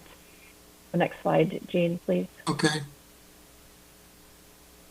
Okay, so this healthcare plan has a fund that is funded by sales tax revenue. And what we have done is taken the projection of that fund out for 5 years. We have key assumptions that we have looked at to determine how this fund will be projected going forward as is, and then expanding for the benefits. These assumptions are listed on the chart below that you can see here, and the trend figures that are within the first chart, the first column of the chart. So for example, the sales tax revenue of 3% is based on historical data from the plan. And moving downward, that's what we have based this on. In order to get comfortable with expanding for populations and having differences in years where sometimes trends are higher or lower, we performed a stochastic analysis using probability distributions surrounding each of these assumptions to stress the fund to determine if this was a viable solution. In the second column of the chart, you can see the assumption range that came from each of the individual distributions from the 100,000 scenarios that were run. And you can see, for example, the sales tax revenue varied between 2% and 4%, 95% of the time, with the mean value being 3%. And this was shown for each of the assumptions below. So on the next slide, we will show graphically what this looks like for the fund balance after 5 fiscal years. So next slide, please, Jean. So as I said, we projected the fund balance. We started with the most recent fund balance that is currently sitting there, and then performed the stress testing through the stochastic modeling out for 5 years. So you're staring at fiscal year 26 and what the fund balance will look like. The average fund balance in FY26 is about $172 million with the expansion to 175% FPL and dental benefits. 100% of the scenarios go from $32 million up to nearly $300 million. As you can see, as you go out to the tails, which is the two sides of this graph, that means there are less situations and less probability that we will hit those kind of worst case or best case scenarios. 90% of scenarios resulted in a FY26 fund balance between 123 million, that's that 5% figure kind of in the middle there, up to 221 million, and that's the 95% line that you can see there. So I want to really point out that less than 0.1% of scenarios had a fund balance lower than 77.9 million. So this is how we determined that we were comfortable recommending this approach to expand the eligibility. We also want to point out that this is 5 fiscal years out from now. We work with the fund annually, multiple times throughout the year, analyzing the fund to make sure that there isn't anything that is happening that was unanticipated. So another kind of point of conservatism is that we will continue to monitor this as we've expanded the benefits. Next slide, please. So this is a representation of all fiscal years. You will note that a lot of the figures I quoted were in that final column of FY26, but you can see how the fund balances change through each of these various scenarios. So we have the baseline, meaning that we did not expand anything. So if no action was taken, that would be a row, the first row. Probable is the mean values that were in that first chart, and it's the mean fund balance in each fiscal year. Best case is what's the highest amount that happened for each of the most favorable assumptions. And then the worst would be if, you know, the perfect storm of you had the most people enroll, which would be wonderful, but that means it becomes more expensive, and sales tax revenues went down and you had higher medical trends. That would be your worst case scenario. But as we pointed out in the prior slide, 0.1% of scenarios resulted in that fiscal year 26 being less than about 80 million. So this is definitely kind of the worst of the worst. So the next slide outlines what Jean has already discussed, which is the expansion eligibility recommendations as well as dental services. I want to turn it back over to Jean, but I'm going to stay on for any potential questions for anyone regarding what I just covered.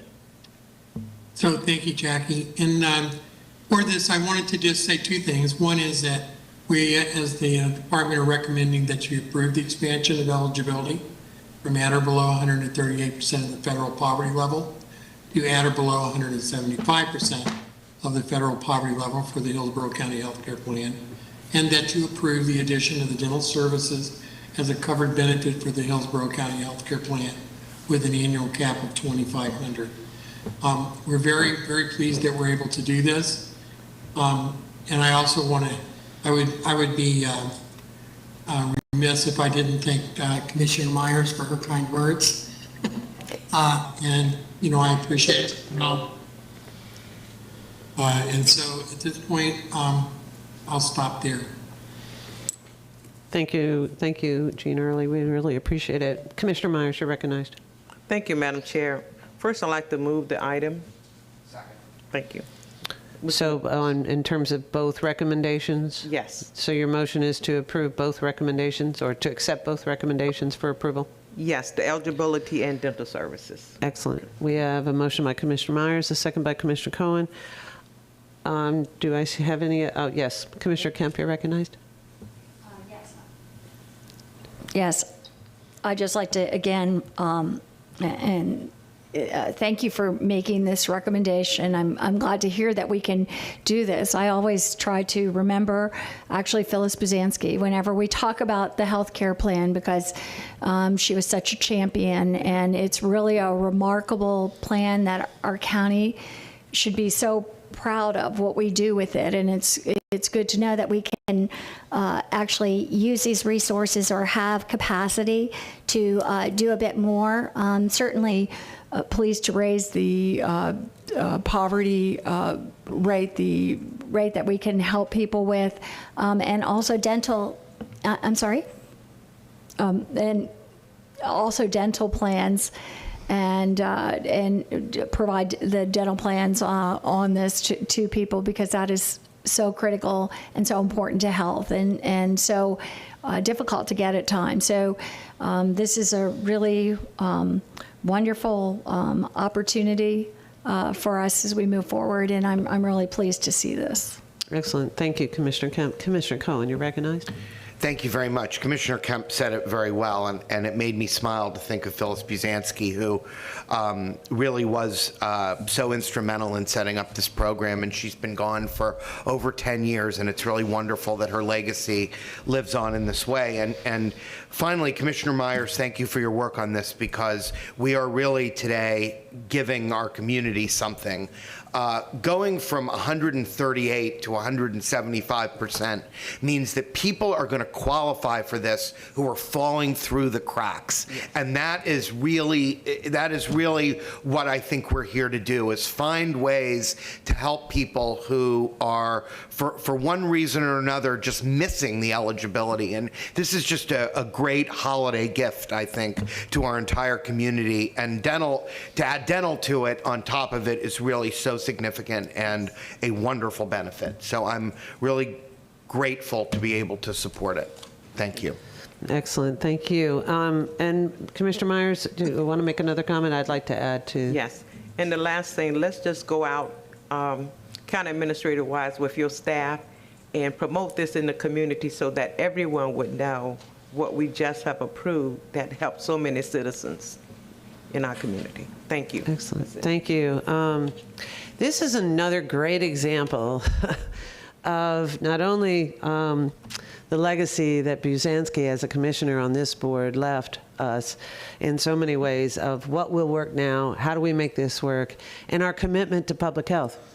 A perfect example of solving a problem that needs to be solved to help all of our communities, to make sure that everyone has an opportunity to be able to be part of our community. So I'm very, very glad to see the income levels raised, because that's still a very low level of income to qualify for this program. And I'm glad to hear that we're going to make sure that we get that information out, that people can take advantage of the program. And we're doing it with financial responsibility, and that makes it even better. So with that, I'm not seeing any other comments. Madam Chair, it's Commissioner White. I just wanted to let you know that I've joined the meeting so that I can be called upon to vote. Excellent. Commissioner White, did you want to make a comment regarding this item? Well, I just to echo the sentiments of everyone else, I appreciate Commissioner Myers' hard work on this, and clearly we have a lot of folks out there in need with respect to healthcare coverage and the ability to obtain healthcare services. So I think this is important, and I'll certainly be supporting it. Excellent, thank you for that. And with that, I will take, seeing no other further comments, I will take a roll call, ask for a roll call vote. Overman? Excellent, yes. Cohen? Yes. Hagan? Yes. Kemp? Yes. Myers? Yes. Smith? Yes. White? Yes. Motion carried 7-0. Excellent, thank you. Ms. Wise? Thank you. Ms. Wise, can I just say one other thing? I just wanted to mention this will be effective January 1st, 2022. Thank you very much for that. Ms. Wise? I believe Commissioner Kemp wanted to get your attention. I wanted to make a point of personal privilege. Sure. I'd like to make a motion to reconsider D4 pursuant to Rule 11 of the Rules of Procedure.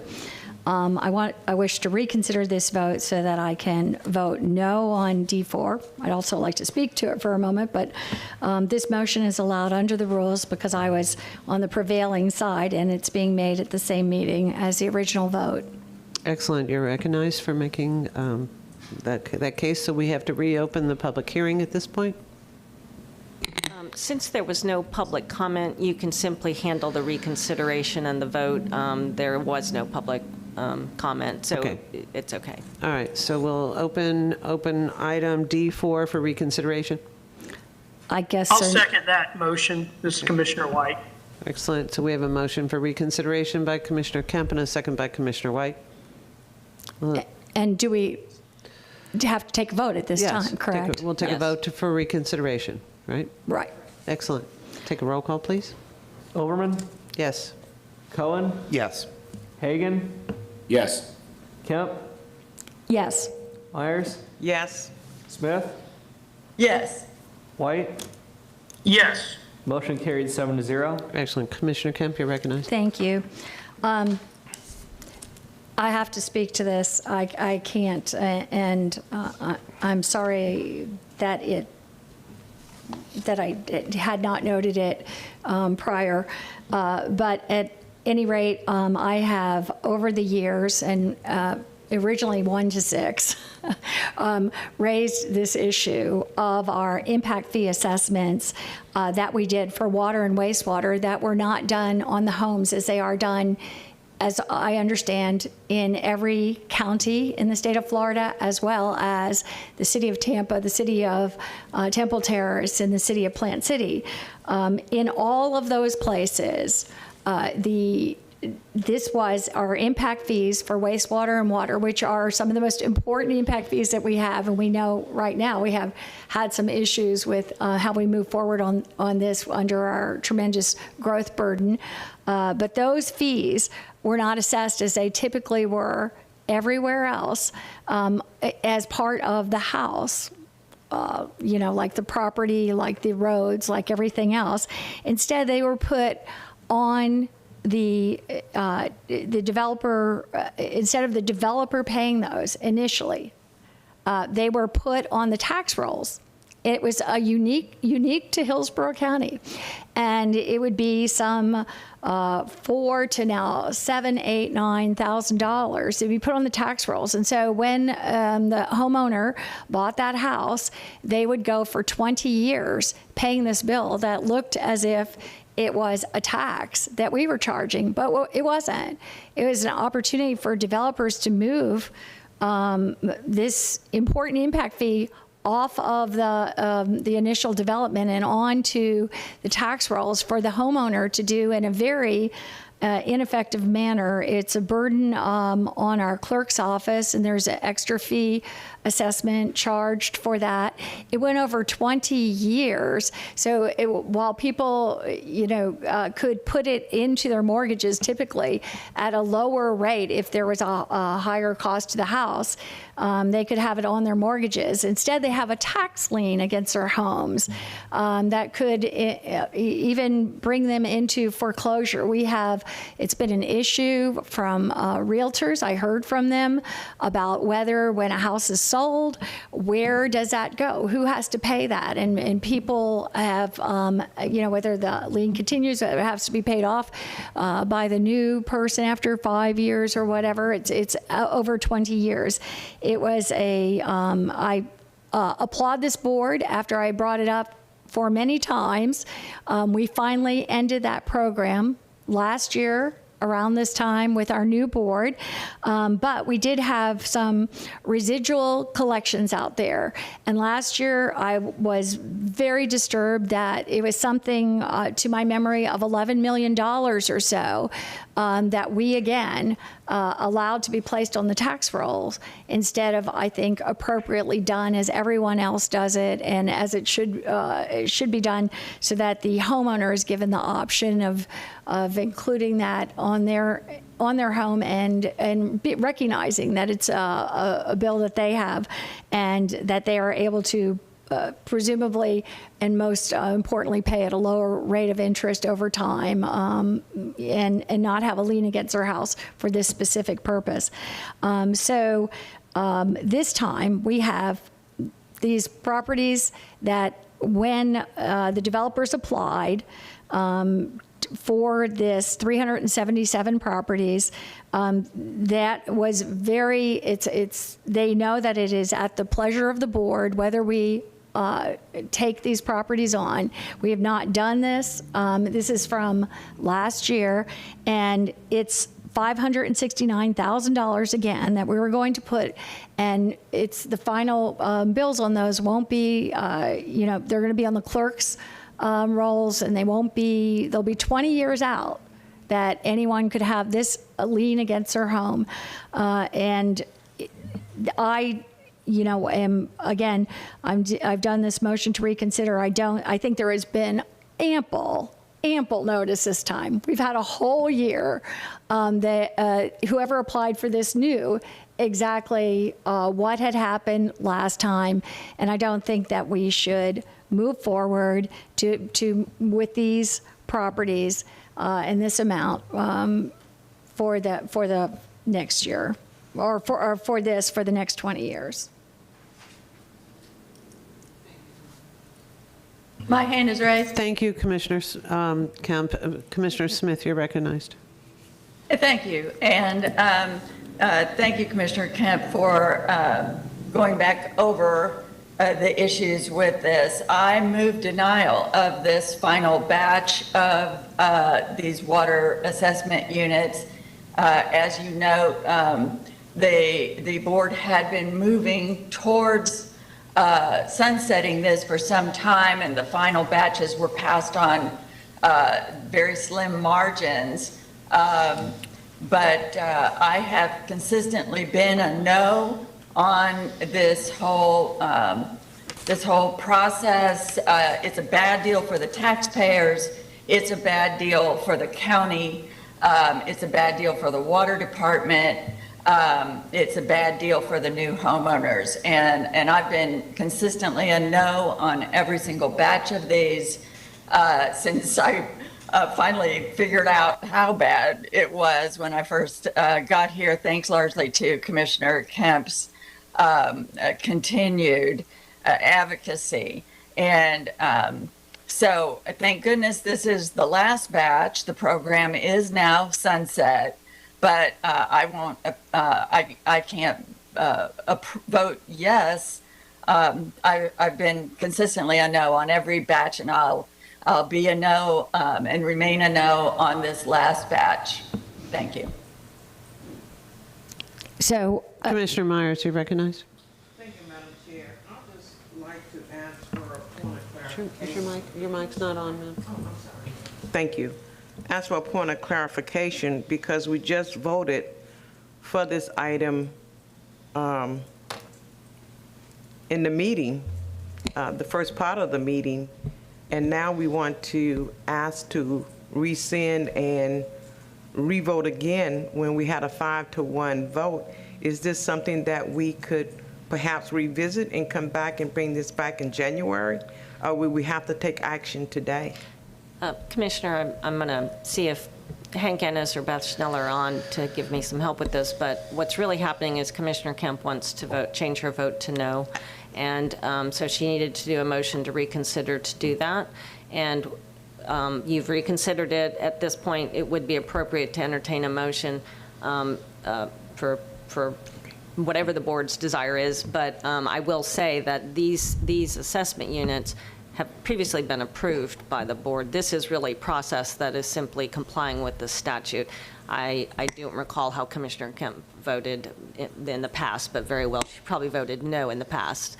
I don't recall, but these were part of ones that were already in the application queue when the board was considering dismantling the program. And so the board just voted to go ahead and treat those that were already in the hopper to let them go ahead and be processed as the last batch, as Commissioner Smith said.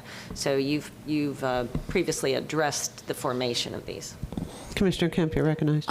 I'd just like to second, I believe that Commissioner Smith, and if she didn't, made a motion to deny.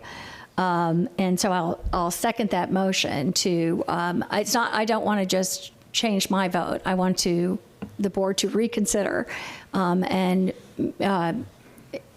Commissioner Smith has made a motion to deny, or I'll make a motion to deny. I move denial. Okay, I move denial. So I just want to make sure I heard Commissioner Smith correctly. So Commissioner Smith, your motion is to My for motion denial? is to deny. Yeah. Okay.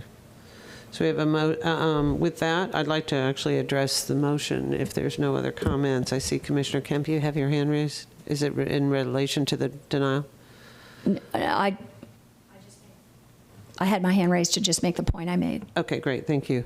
I do have a couple of questions. I too don't like this program. I too voted to sunset the program. I do recall the conversation regarding the impact of addressing those applications that we received from when we first brought it forward to consider terminating the program, and then we sunset the program for no further applications after that date. Can I get clarification that this is one of the projects that had an application pending in that interim, and if anyone can tell me if there are any others that are in that queue and how many, and then what requires us to approve this other than we calculated it as part of our ad valorem tax notice that we've sent out. Because this actually would go out to, this decision would go out to new taxpayers and would not have been in the ad valorem calculation that is sent to homeowners at these addresses, at these 377 homes, 377 properties. Can anyone help me with that? George Cassidy is on, and so perhaps he could address those issues and make it and clarify that that this program has sunset and the questions that you asked. Mr. Cassidy, you're recognized. Thank you. Thank you, Madam Chair. George Cassidy, Public Utilities. And so, indeed, the program has been sunset. This was the very last assessment unit that was created prior to the program being sunset. And so the action that this particular item is asking the board is to prove the method by which the tax collector places those charges on their annual bill. And so for the next 20 years, you would see a similar action taking place for all of the previously approved units that allows the tax collector's office to actually put the remaining amount or that year's amount on their tax roll to be collected through the annual tax roll process. So I just want to say that this isn't creating a new one. This is not adding an additional one. This is simply asking the tax collector's office to be able to put the annual assessment amount on the tax roll. If the board were to vote this down, it puts the department in somewhat of a precarious role of having to go collect these impact fees through another process. And I'm not sure what that would look like. And maybe Hank Ennis could, from the county attorney's office, could give us an opinion on that. But it would put us in a spot where we would have to go collect it in a different form. Mr. Ennis, would you like to opine to that issue? Yes, Hank Ennis, County Attorney's Office. Commissioners, before January 1 of the year, the assessment appears on the tax roll, we have to do this. This is a Florida statute requirement. County Water advertised this hearing for 4 consecutive weeks prior to the hearing. And what we're doing is you're stating your intent to use a uniform method of collection of the assessment. And this is, as Christine says, this is just a statutory process issue. We're not creating any additional units. This is what we do every year. It's just a routine matter regarding the impact fee assessment unit program. The program has sunsetted. The board back in December of 2020 directed staff not to accept any new applications, which they haven't, but to process the ones that were submitted before December of 2020. And they did that properly. As you recall, we sunsetted the program in February of 2021. And at the time, we also created the very last unit. And this action will process those last unit, or the unit, properly pursuant to Florida statutes. And let me just say that our ordinance does require that we go through this process. And if we don't do this before January 1 of this year, of the next year, we would be unable to collect these assessments. So, and that would leave a hole of $500,000 and Water's budget. Thank you, sir. Commissioner Kemp, you're recognized. Thank you.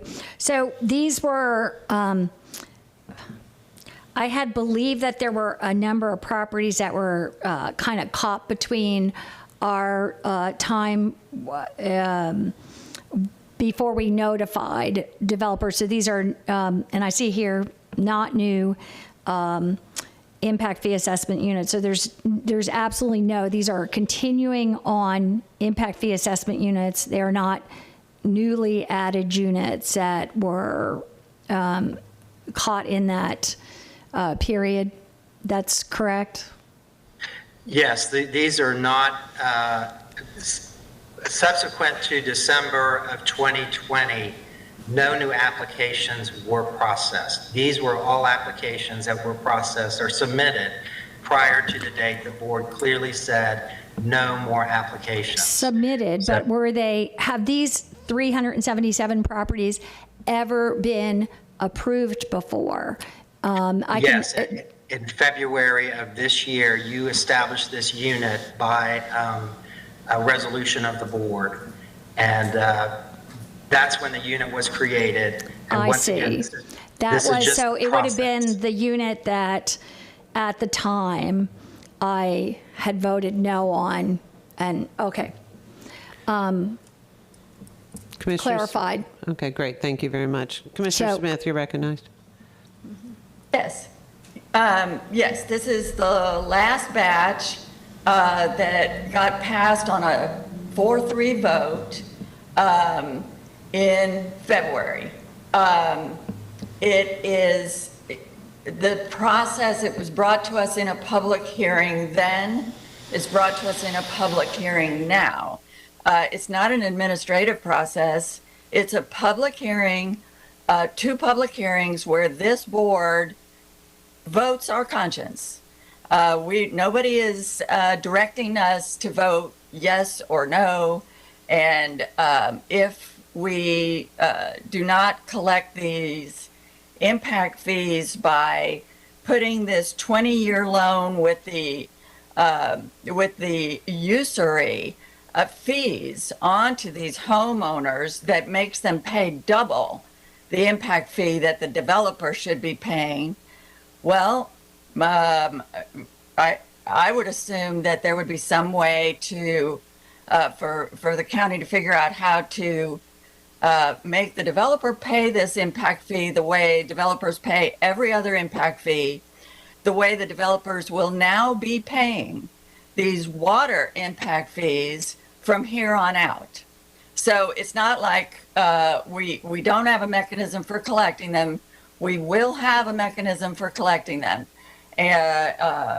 every other batch. And if we voted no to approve this batch and voted no to collect these developer impact fees by putting them on the backs of the homeowners, we'll just have to collect them the way we're going to be collecting these impact fees moving forward, the way we collect every other impact fee. But you know what?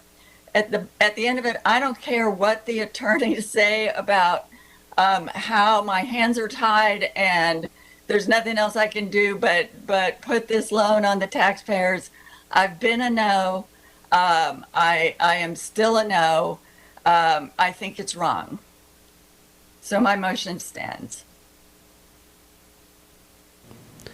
So we have a motion by Commissioner Smith to deny this item and a second by Commissioner Kemp. Please take a roll call vote. Overman? No. Cohen? No. Hagan? No. Kemp? Yes. Myers? Yes. Smith? Yes. White? No. Motion failed, 3-4. Commissioner Kemp, Myers, and Smith voted no. Thank you. And Madam Chair, it's Commissioner White. I'll make a motion to approve. We have a motion by Commissioner White. Do I have a second? Chair? Yes. Can I change my motion? Excuse me? Can I change my vote? Not my motion, my vote. Commissioner Myers, are you saying you had intended to vote yes, but you voted? I'm sorry, you intended intended to to vote vote no. Yes. We'll need to do a motion to reconsider just like before, but you can Okay. do that. Do a motion to reconsider, and it'll just be an extra vote, but we'll get this figured out. Thank you so much, County Okay, Attorney. so the motion was to deny, and now we have a motion to reconsider this last. Yes. Okay.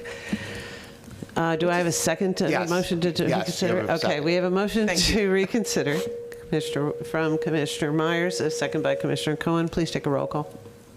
Chair Overman? Yes. Cohen? Yes. Hagan? Yes. Kemp? Yes. Myers? Yes. Smith? Yes. White? Yes. Motion carries 7-0. Commissioner Myers, you're recognized. Oh, no.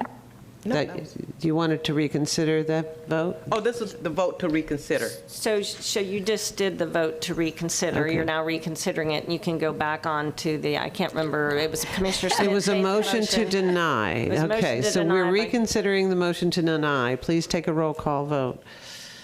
Chair Overman, No. Cohen, No. Hagan, No. Kemp. I'm sorry, Commissioner Kemp? It is so confusing for us. We just couldn't hear you. Yes. Okay. Myers, No. Smith, Yes. White. No. Motion failed, motion failed 2-5. Commissioner Kemp and Smith voted no. Okay, and Commissioner White, did you want to make a motion to approve? I thought I had made a motion to approve. You want to try it again? Yeah, I'll move to approve the item. Okay, do I have a second? Second. Okay, I have a motion to approve by Commissioner White, a second by Commissioner Cohen. Any discussion? Seeing none, please take a roll call vote. Chair Overman, Yes. Cohen, Yes. Hagan, Yes. Kemp, No. Myers, Yes. Smith, No. White. Yes. Motion carried 5-2. Commissioner Kemp and Smith voted no. Thank you. Ms. Wise? Okay, we can now go to, I think, Commissioner Smith's item. I apologize, I lost my space here. That's F2. F2, thank you very much. I'm still missing it, but Commissioner Smith's item F2, thank you. I got you. Oh, good. This is to work with the Planning Commission. I apologize. Not a problem. Commissioner Smith, you're recognized for item F2 on the regular agenda. Thank you. And this item is just asking the board to ask staff to bring us something back at a later date for approval. So I'll just give a brief explanation of the need for that at this time. My staff and I have been round and round with FDOT and county staff trying to facilitate a request from the Ruskin community to be able to hang flags for their Veterans Day parade and then holiday decorations for the holidays along a short stretch of Highway 41 through the Ruskin Town Center, just like they used to do for years.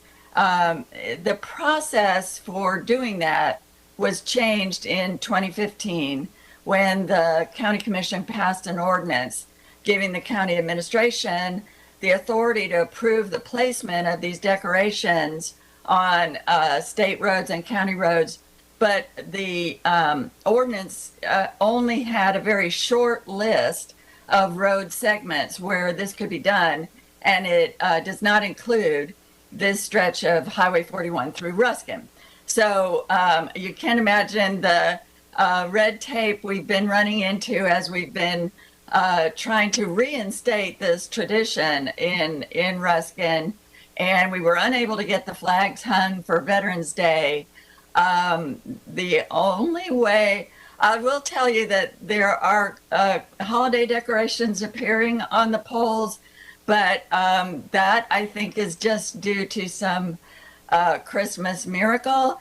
And if we're really going to do this moving forward, we do need to change our county's ordinance so that we can expand the list where this kind of thing is allowed. So certainly I'd like to add this segment of Highway 41 to the list of permissible roads for community flags and decorations. But while we're at it, I'd like to direct staff to work with the Planning Commission to bring back any other roads that should be on that list by virtue of maybe of being in town centers for the sake of placemaking, or any other communities that may want to put up decorations for their parades and events. So my motion is to direct the county attorney to work with county staff and the planning commission staff to draft changes to ordinance 15-12, adding additional road segments, utilizing community plans and designated community activity centers as a guide. Second. We have a motion by Commissioner Smith, second by Commissioner Kemp. Commissioner Kemp, you're recognized. This may seem like a small item, and I just want to really thank Commissioner Smith. I think it's a really, really important item. We have one of the largest unincorporated areas in the nation in this county. We have, and frequently people don't realize, we only have 3 cities in Hillsborough County: Tampa, Temple Terrace, and Plant City. And the rest of the county, with over 1 million people in all those areas that people think are cities, from Lutz to Ruskin to, Carrollwood, Waimama Balm, all those places are part of unincorporated county, which I call the city of Hillsborough County, of unincorporated Hillsborough County. But maybe I should call it the many cities and towns of unincorporated Hillsborough County.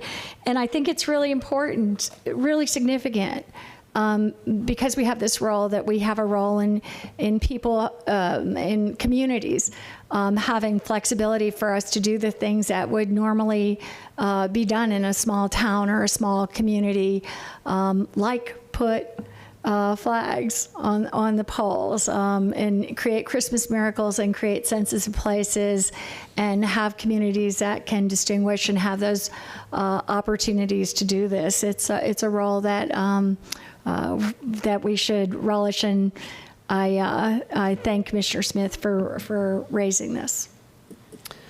Excellent. I'm not seeing any other comments. We'll take a roll call vote.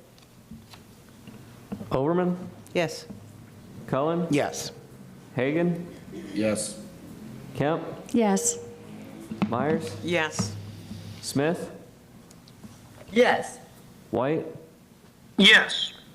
Motion carried 7-0. Excellent. Thank you very much. Ms. Weiss, could we have time to cover Sorry, G1? Madam Chair. I'm sorry. I do need to correct the voting record on a previous motion. It was made by Smith and seconded by Kemp to deny. Okay. The vote count was 2-5. It failed. Commissioners Overman, Cullen, Hagan, Myers, and White voted no.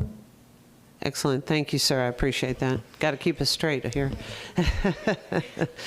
Thank you. We've only reconsidered it twice, so I know it's probably a little hard to keep track of. We'll try to do a better job of keeping it straight this time.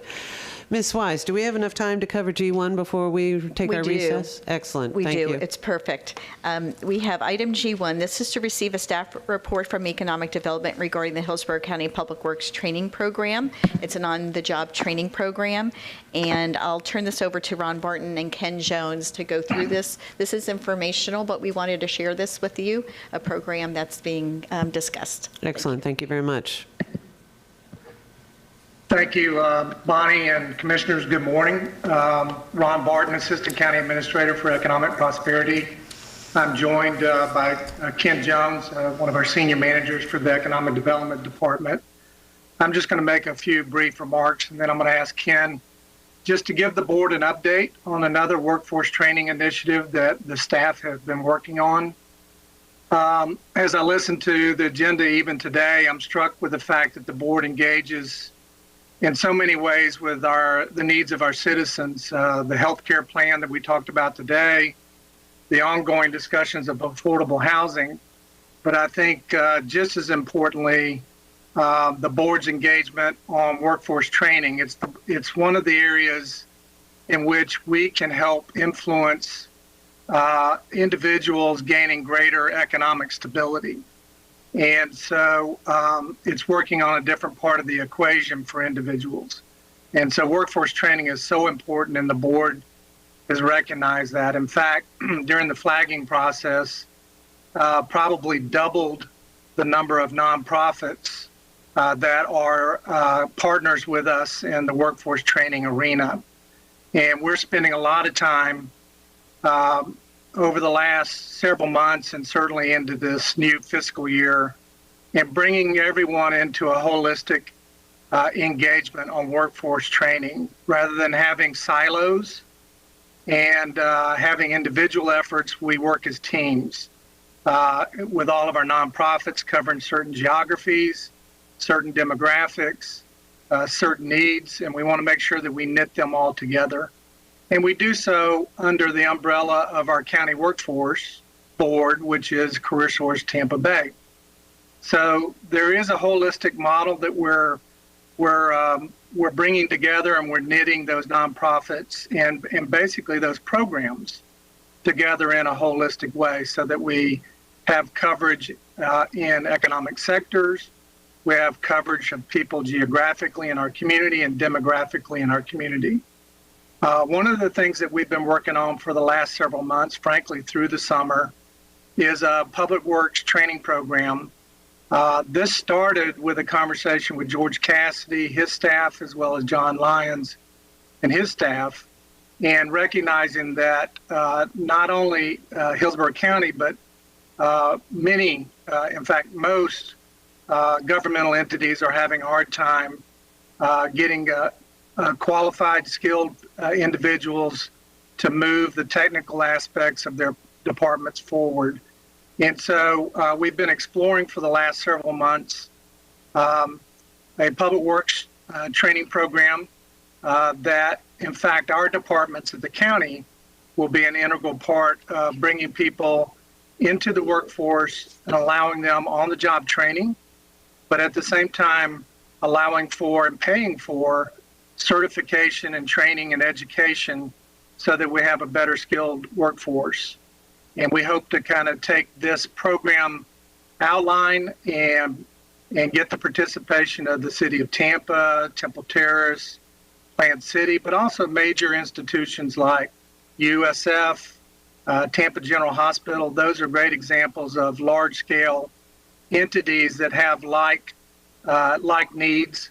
And so we're very excited about it. We just wanted to give you an update. There is no action for the board, but we wanted to give you just a little bit of a flavor of what we're working on. And lastly, I'd say this. What we're trying to do is build a ladder. We're trying to build a ladder for job progression, career advancement, and most importantly, we're building a ladder to build economic stability for individuals and their families. And that's what workforce training, in essence, is meant to do. So with that introductory comment, I'd like to turn it over to Ken Jones just to give you an overview of the program. Thank you, Ron. Good morning, Commissioners, Bonnie. I'm Ken Jones, Economic Development Department Manager for Workforce Development, here to speak on the staff report regarding the Hillsborough County Public Works Training Program. Over the past decade or more, employers nationwide have experienced a skills gap or a mismatch between what they need in terms of worker skills and the skills offered by the available workforce. Our county public utilities and public works and waterworks related departments are no exceptions, themselves experiencing a high number of vacancies for industrial and technical related jobs. As Ron mentioned earlier this year, we had a meeting between our department and those respective departments where it was discussed that this skills gap not only exists, but it's been amplified by the recent COVID-19 pandemic, and that their departments needed help in developing their own talent pipeline. So consequently, as a result of that conversation, we wanted to do something about it. So we initiated an exploratory investigation. We looked at the current landscape in Hillsborough County to see if there were any existing public utilities or public works training programs that we could connect with that would serve as a pipeline of candidates for these hard to fill positions. Our investigation revealed that there currently is not a program in Hillsborough County. The only known local program is one that's located in Pinellas County through the Pinellas County School District's Pinellas Technical College at their St. Pete campus. We conducted a site visit to the program, and the program revealed that it supports new to industry participants as well as existing industry employees. However, the distance we felt would make attendance challenging for our target market of Hillsborough County residents and workers. Since a similar program doesn't currently exist in Hillsborough County, we will move forward to build a structure and create a Hillsborough County-located pilot public works training program over the coming year. We'll work with our public sector educational institutions, Hillsborough County Public Schools, Hillsborough Community College, as well as potential private sector, nonprofit, and governmental partners to build out the curriculum to teach the workplace competencies needed to fill these identified high-demand jobs. Each partner will play a role, different role, with some providing funding, some recruiting students for the program, recruiting companies to employ students for the on-the-job training component, and some possibly delivering some of the training components. Development of this new program will begin with an assessment of existing curriculum and program offerings that are relevant with an emphasis on leveraging existing resources. Secondly, we'll work with our local city governments, as well as larger institutional employers, to participate by offering paid on-the-job training opportunities in alignment with educational and certification programs. This model is similar to the recently BOCC approved and launched Apprenticeship to Career Empowerment Program, in that it provides participants with opportunities for occupational skills training, which will lead to industry-recognized certifications, a meaningful paid work experience with a local employer, and a career pathway for a brighter future. Building on the success of the ACE program, this will be the next step in technical training and centric initially to utilities, public works, physical plant skills, and job opportunities. County staff led by the Economic Development Department will work with our appropriate partners to structure their participation with the goal of rolling out a pilot effort by the end of the current fiscal year.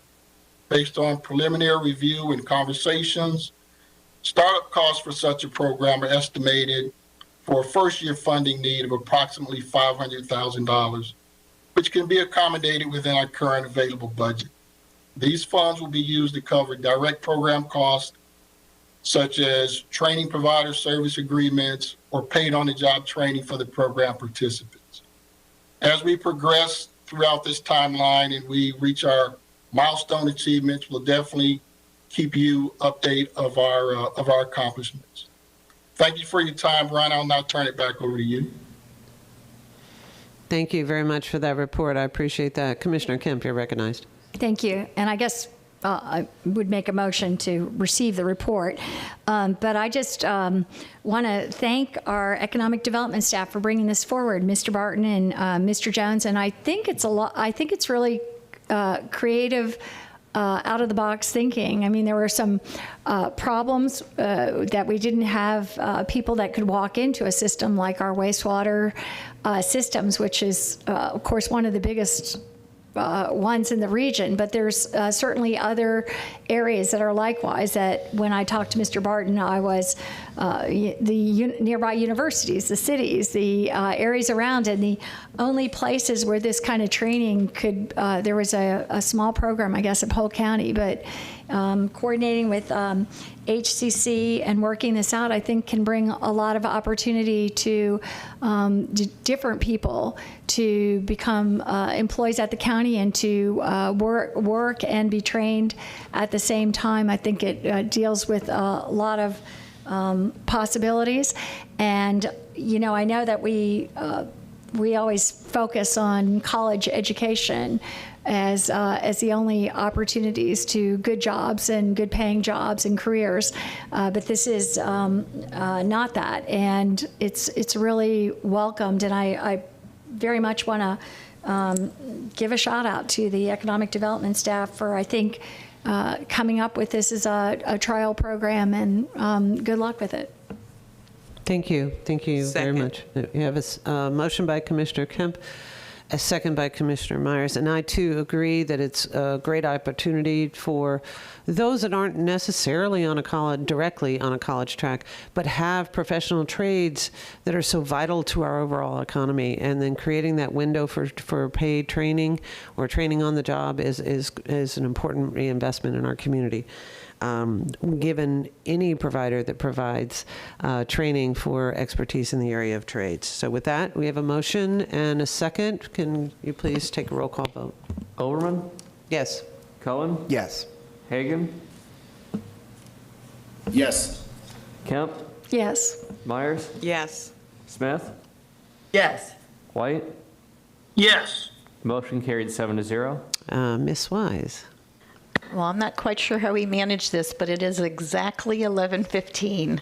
So we will break and be back at 1:30 for the EPC meeting first. Right. The board members here will be attending the Tampa Bay Chamber of Commerce annual meeting, and we return at 1 to resume for the EPC meeting that'll occur at 1:30, correct? Okay. 1:30, correct. Excellent. Thank We're going you. to resume at 1:30. Thank you.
Good afternoon. This is a noticed special meeting of the EPC on December 8, 2021. So we'll start out with a roll call for attendance. Smith? Here. Cullen? Here. Hagan? Here. Kemp? Here. Myers? Here. Overman? Here. White? Here. Thank you. You have a quorum. Thank you. And I've been informed that there is nobody signed up for public comment to this EPC meeting. Is that still the case? Is there anybody in the room, or do we have any reason to think there's any public comment, public showing up at the last minute here? There's no public comment. Thank you. So we'll go right to our special agenda items. We have 2 special agenda items that were requested, one by Commissioner White and one by myself. Commissioner White will be the first to introduce his Manatee support letter for action, and then I will take my item about the Gopher Tortoise matter for action. So Commissioner White, you're recognized for item 3A. Chair Smith. Well, Chair Smith, could you do me a favor and do roll call as we open this meeting, please? I mean, who's present or? Didn't no, we don't do need that? to. We just did that. We Okay, did a roll sorry call. about that. Sorry. Okay, and we'll do it again when it's at our next meeting. But Commissioner White, it's your turn. Sure. Well, I'll just say to my colleagues and for members of the public that might be watching, this might be a little bit confusing because what's going to happen in a moment is we're going to adjourn as the EPC, reconvene as the county commission, and take up an identical item. And we're essentially just switching hats. So right now, I'm asking for approval of a letter of support for HR 4946, the Manatee Protection Act of 2021. It's my understanding that that is being championed by our local Congressman Vern Buchanan. Mr. Marati just informed me that it's reached its first committee stop, so I know he's available to talk about that if my colleagues have any questions. But I know we've had a long meeting and we still have a lot of business to take care of this afternoon, so I'll just keep this short and sweet and just say that my motion is to approve a letter of support for HR 4946, the Manatee Protection Act of 2021. Second. So we have a motion to approve by Commissioner White and a second by several people. It sounded like Commissioner Overman got there first. Maybe. And Madam Chair, for the benefit of the members of the public that are watching the meeting, just to refresh their memory, we've talked in a past meeting about how we've seen a sort of an alarming uptick in manatee deaths recently, and we know that we would like to see those federal protections, I guess, re-strengthened is the right way to put it. So that's really what this is all about. We've seen this alarming uptick in manatee deaths. We want to do everything that we can here at the local level. That's obviously our state of Florida state marine mammal. We have a lot of manatee activity here in the Tampa Bay area. As we all know, they flock to Tico in the cold months for that warm water, and we have the Great Manatee Viewing Center there. So we want to do everything that we can to protect this very special marine mammal that's really quite unique to this region of the world. So that's what this is all about, and why I want to send this letter of support for this federal legislation. Thank you, Commissioner White, and thanks also for explaining the switching of hats so people understand what it is we're doing here. And before we take a vote, I'd like to ask if Ms. Dougherty or has any comments to make on this, our Director of EPC, or anyone from the EPC staff. You're muted. Sorry. I appreciate the opportunity to send a support letter on behalf of the board. through the EPC. Manatees, we've had a lot of presentations about seagrass degradation in our area. We've lost about 6,000 acres, but starvation is not really an issue here. Boat mortality is an issue here. So that may be something to look at in the future as the BOCC board, perhaps wake zones and those types of issues. But the manatee is very iconic. And I think it's very unique, not only to this coast, but the other coast. And that's where a lot of the starvation is occurring, is over in the Indian River Lagoon. And I think it's all hands on decks right now to try and figure out how to fix that. But this legislation, I think, by Buchanan will be one great step in helping that process move forward. So thank you, Commissioner White, for bringing this forward. And thank you, Commissioner Smith, for also having this special meeting, because letters of support carry weight. I think they do. And they know that the policymakers care and this county cares about wildlife and the wildlife in our area. So thank you very much. You're on mute. Thanks to all of you. Thanks to Commissioner White for bringing this forward. I agree that it's really important that that the state and the federal governments hear from us on and understand that we're watching and we're concerned, and this means a lot to us. I think it's important that we send two letters, one from the Environmental Protection Commission and one from the, hopefully, we'll see, one from the County Commission when we reconvene that way. But for now, we'll take a vote of the environment. Is there, unless there's anybody else in the room who wanted to speak to this? I don't see anyone else in the queue. Okay, thank you. Then we'll take a vote. Smith? Yes. Cullen? Yes. Hagan? Yes. Kemp? Yes. Myers? Yes. Overman? Yes. White? Yes. Motion carried 7-0. Thank you. And now for my item, I'm going to give a little background, and then I'll either see if I get a motion or pass the gavel and make that myself either way. But to fill in before I do that, obviously manatees as well as scrub jays as well as gopher tortoises are all essential features of what makes Florida special. Gopher tortoises are amazing land-based tortoises, about a foot long.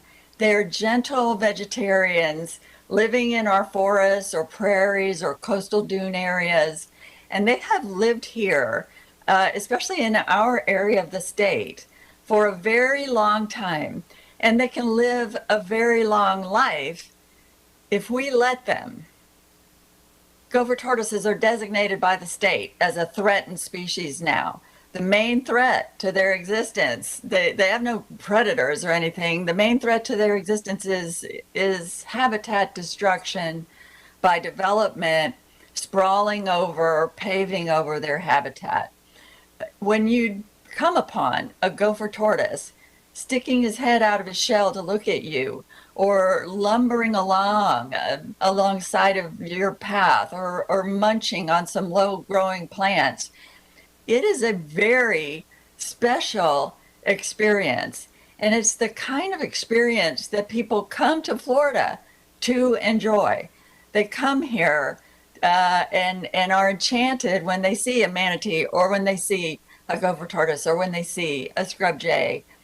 But gopher tortoises are a keystone species.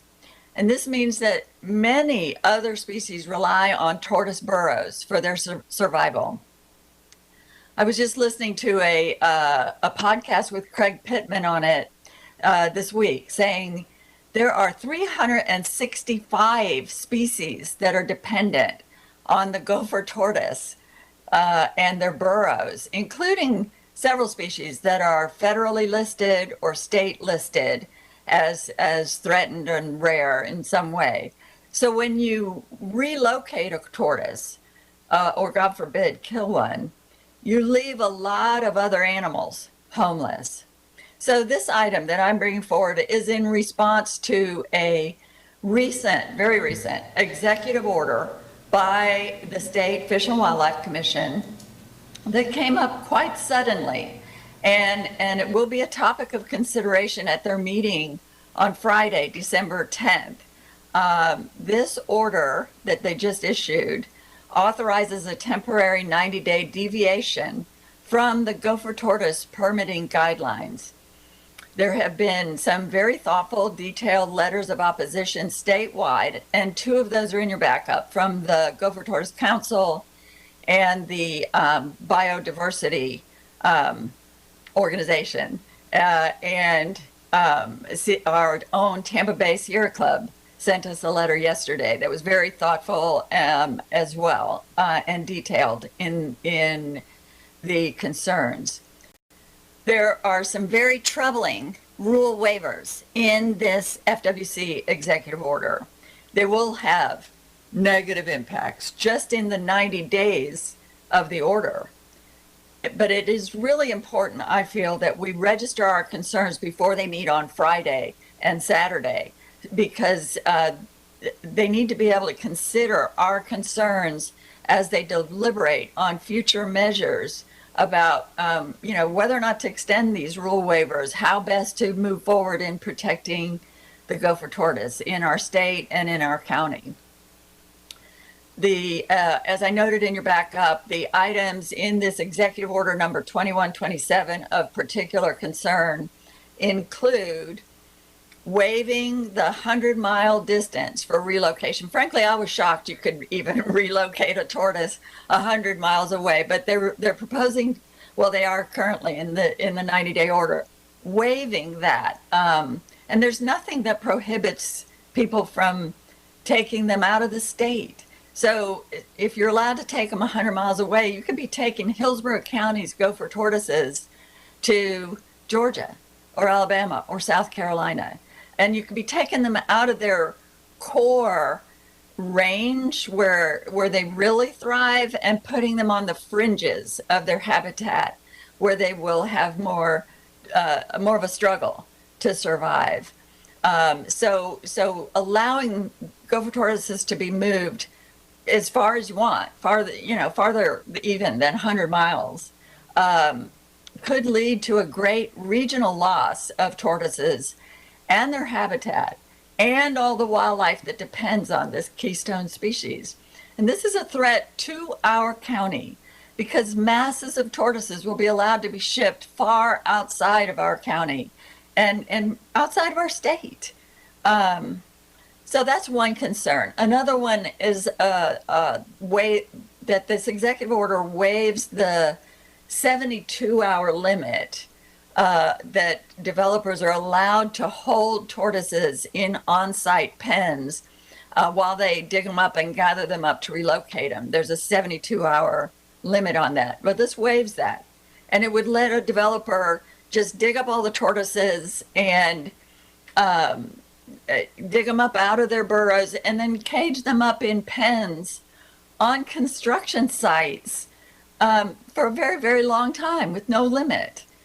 This would be cruel mistreatment of these gentle creatures and would undoubtedly lead to great stress. And some tortoises would certainly die in such captivity in pens on construction sites. Another area of concern in the executive order is that it would allow tortoises to be relocated multiple times. And that multiplies all the many risks of relocation. It's hard enough on these tortoises for them to be dug up out of their burrows and moved once, but to allow them to be moved from place to place to place, temporarily here and then put them over there and then move them back here would really add to the stress and possibly cost some lives. And the last one I'll mention is this order reduces the mitigation contributions, the fees that developers pay to the state in relocation fees. It's not helpful to reduce these because all the mitigation contributions support Gopher Tortoise Conservation Act actions as specified in the Fish and Wildlife Conservation's approved Gopher Tortoise management plan. So limiting the funds is not helpful. There are other solutions, and the State Fish and Wildlife Commission should work with the interested groups of tortoise experts, not just spring these executive orders on us, but take some time to work with tortoise experts, work with staff throughout the state who understands the biological considerations and the species considerations. I mean, honestly, what the state should be doing is to use our Florida Forever dollars that our voters authorize them to spend on conservation lands and do what we ask them to do: buy, restore, and create more habitat, more receiving sites using our Florida Forever dollars. I think they should be requiring local relocation as close as possible, so our Hillsborough County tortoises won't be moved out of our county and leave us with just this artificial migration of the population of these threatened creatures that are characteristic of our county and our wild spaces. So my motion here at the EPC meeting, let's see, I guess I'll pass the gavel to the Vice Chair, Commissioner Kemp, so I can make this motion. Okay. Commissioner Kemp, you there? I'm here. All right, so my motion is to authorize the chair to send a letter on behalf of EPC expressing our concerns with Fish and Wildlife Executive Order 2127 of November 18, 2021, and ask them not to extend those rule waivers or make them permanent, and echo the concerns of the Gopher Tortoise Council, the Center for Biological Diversity, and the concerns I've outlined here in my remarks, and express our willingness to work together on solutions, including hopefully being able to provide some new recipient sites in Hillsborough County. Second.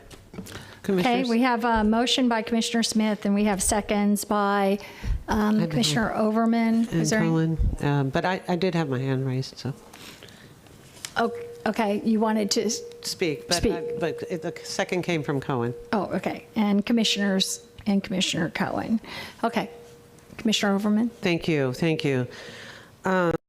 Commissioner Smith, thank you very much for bringing this up, and I'm very, very glad you did. I had inquired several months ago regarding gopher tortoises. My step-grandson actually is working with a firm that does inventory for gopher tortoises. And he came over to visit me one afternoon and said, "This is a problem." And I was like, "Well, what's the problem?" And he goes, "We have no recipient sites for the 240 gopher tortoises we just located." And so I had questions about how do we address this, and I've asked our staff to investigate whether or not the largest landowner in Hillsborough County, which I believe now is our ELAP lands, is appropriate for being able to provide some recipient zones.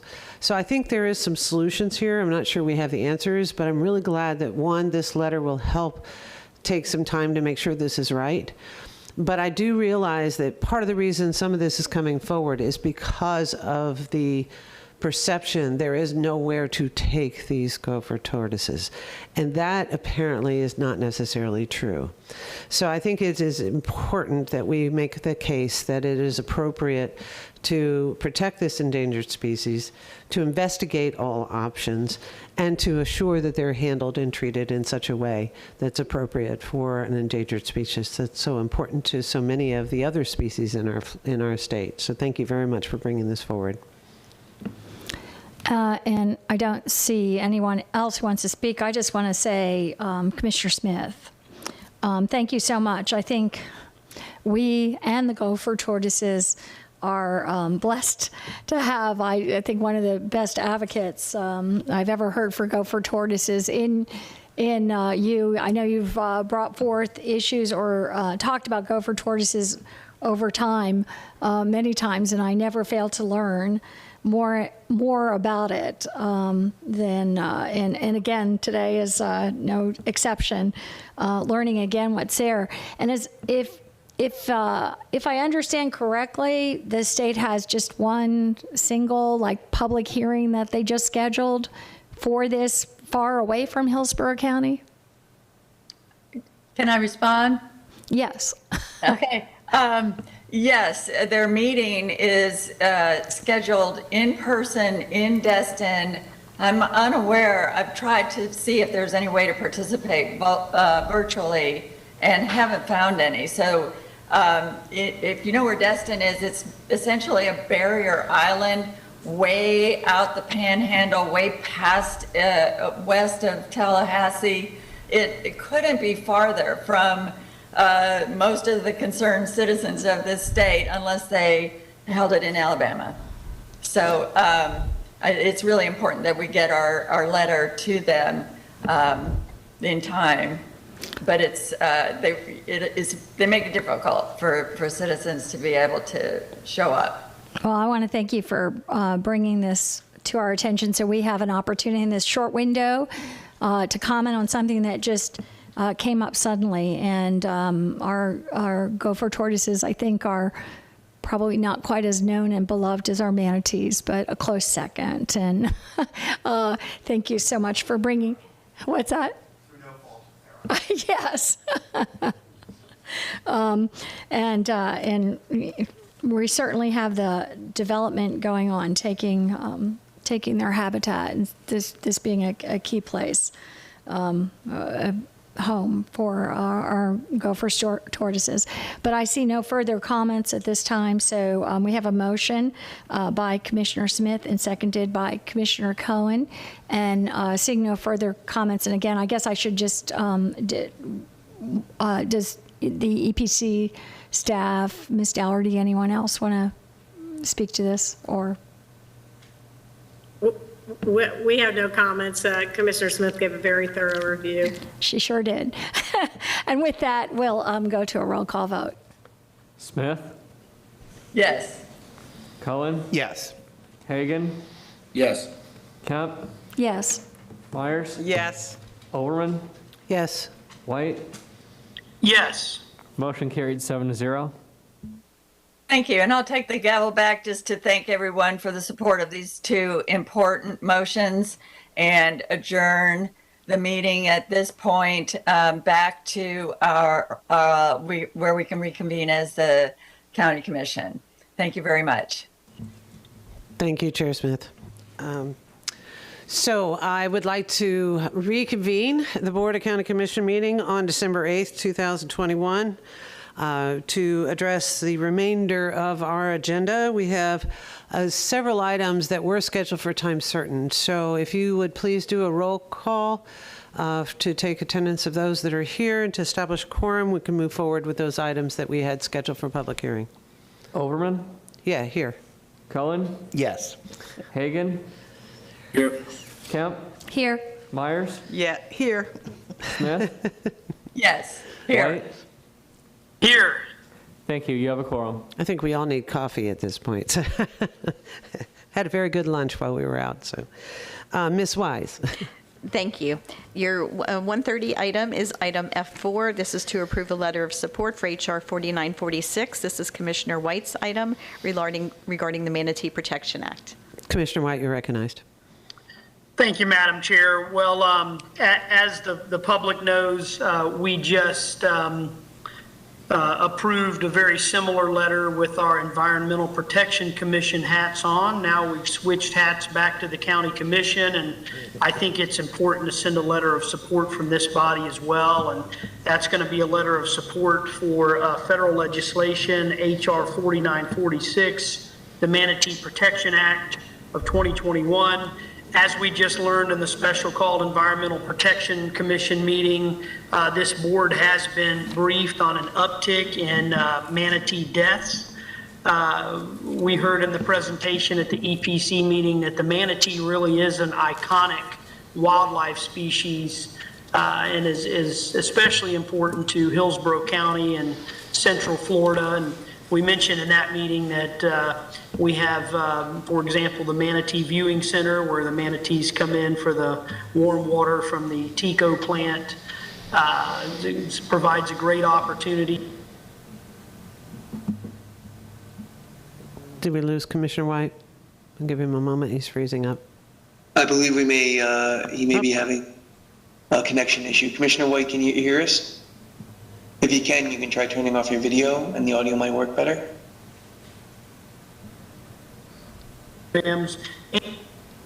Commissioner White, it seems like you're having some connection issues there. If you could turn off your video. Instead, I will make a motion to approve a letter of support for HR 4946, the Manatee Protection Act of 2021. Second. Okay, so you did freeze up a bit, but I did hear your motion. So we have a motion by Commissioner White. We have a second by Commissioner Kemp. Please take a roll call.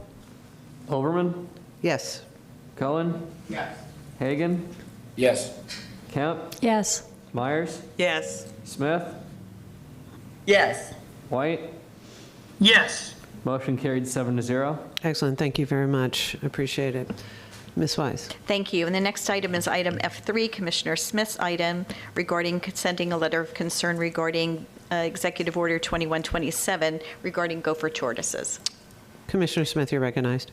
Thank you, and I won't repeat my remarks that I just gave at the EPC meeting, but in a nutshell, this item is about sending a response to the Fish and Wildlife Commission, a letter of noting our concerns of their recent executive order. Let's see, the Executive Order 21-27, and noting some items of particular concern as noted in your backup and as we just discussed in the EPC meeting. And also noting that there are other solutions and hoping that they will work together with us and with the biological community of people concerned with our endangered, threatened species, and particularly the gopher tortoise, in finding better solutions than some of the problematic quick fix things that they've just put forward in their executive order. So in this meeting, the County Commission meeting, I have actually a two-part, let's see if we can do it with a two-part motion. If not, let's see if we can do it with a two-part motion. So my motion here is to do what we just did at the EPC, and that is authorize the chair of this body to send a letter on behalf of the BOCC expressing our concern with Fish and Wildlife Commission's Executive Order 21-27 of November 18, 2021, asking them not to extend those rule waivers or make them permanent, and echoing the concerns of the Gopher Tortoise Council and the Center for Biological Diversity, and express our willingness to work together on solutions, including the provision of new recipient sites in Hillsborough County. So that's part one. Part two, maybe I'll just leave it like, maybe I'll just leave it. You can go ahead and add the B part. It's in the short description. So I think if all right, you don't mind, I'll go ahead. They're related to each other. You're right. Along with this, I would also want to be copying our legislative team. They've been working on this with us, so they're in the loop. But copy our legislative team on our letter for their work in Tallahassee, consistent with our current agenda.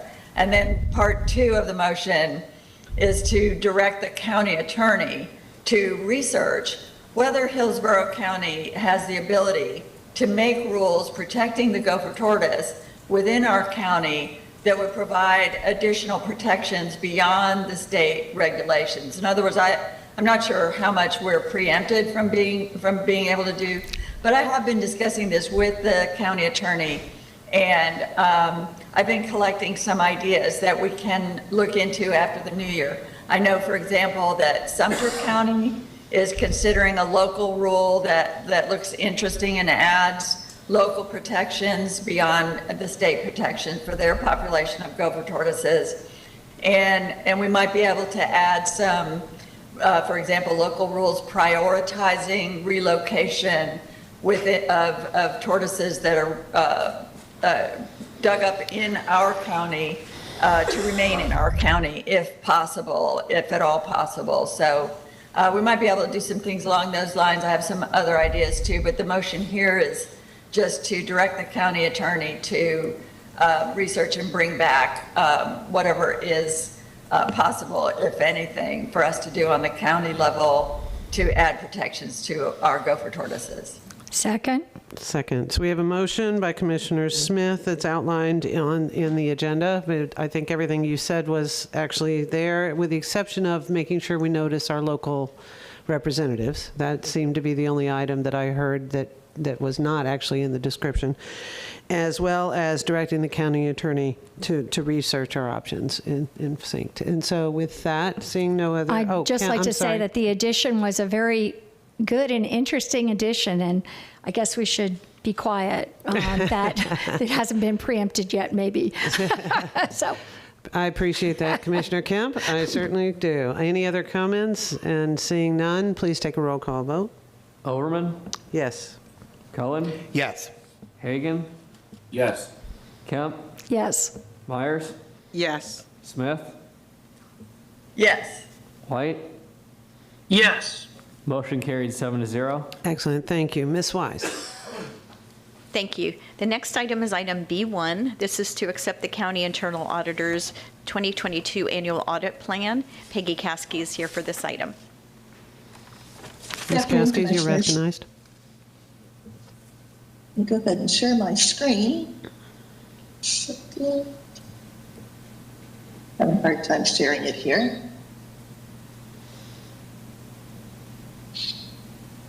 If you would like, we can share it from our side. Here it goes. I think it's on there now. Can you see it now? We are not seeing it yet. No. Oops, how about now? Nothing yet. So I'm sharing on my side. Okay, let me try. James, maybe you want to go ahead and share it from your side. I don't have a problem with that. That's fine. We'll share it, and you can just let us know when to advance the slides. Okay, all right, thank you so much.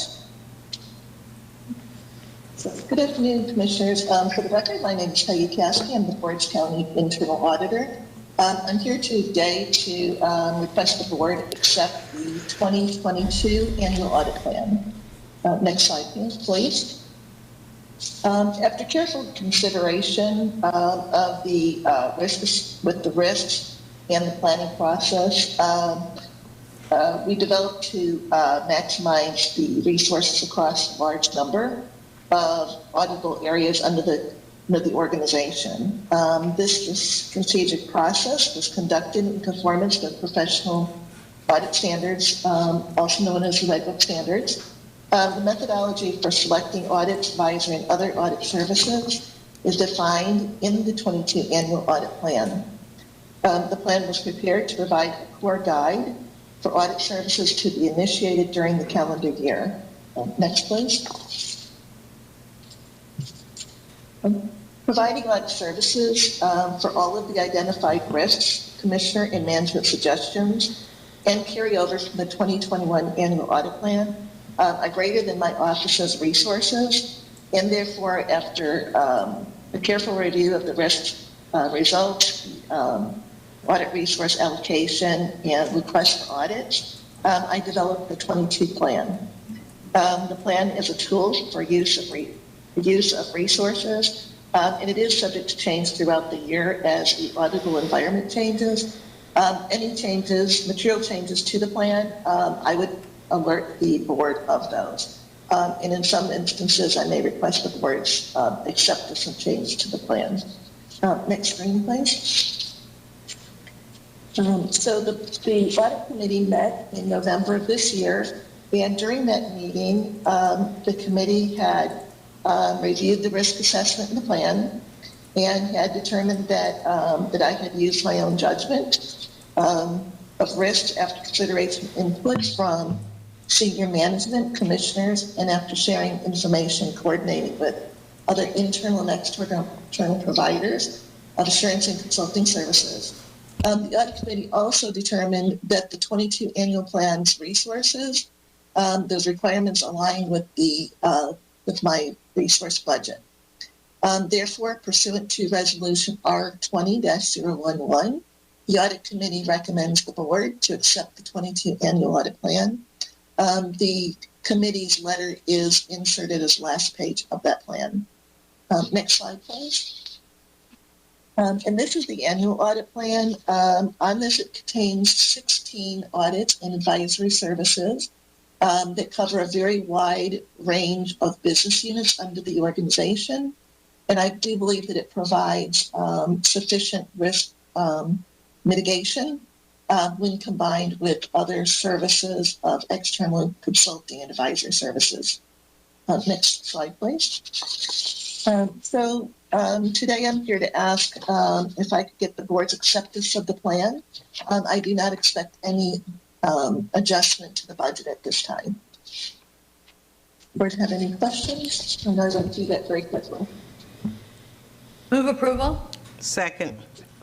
So we have a motion by Commissioner Smith, a second by Commissioner Myers. Any discussion? I'm seeing none.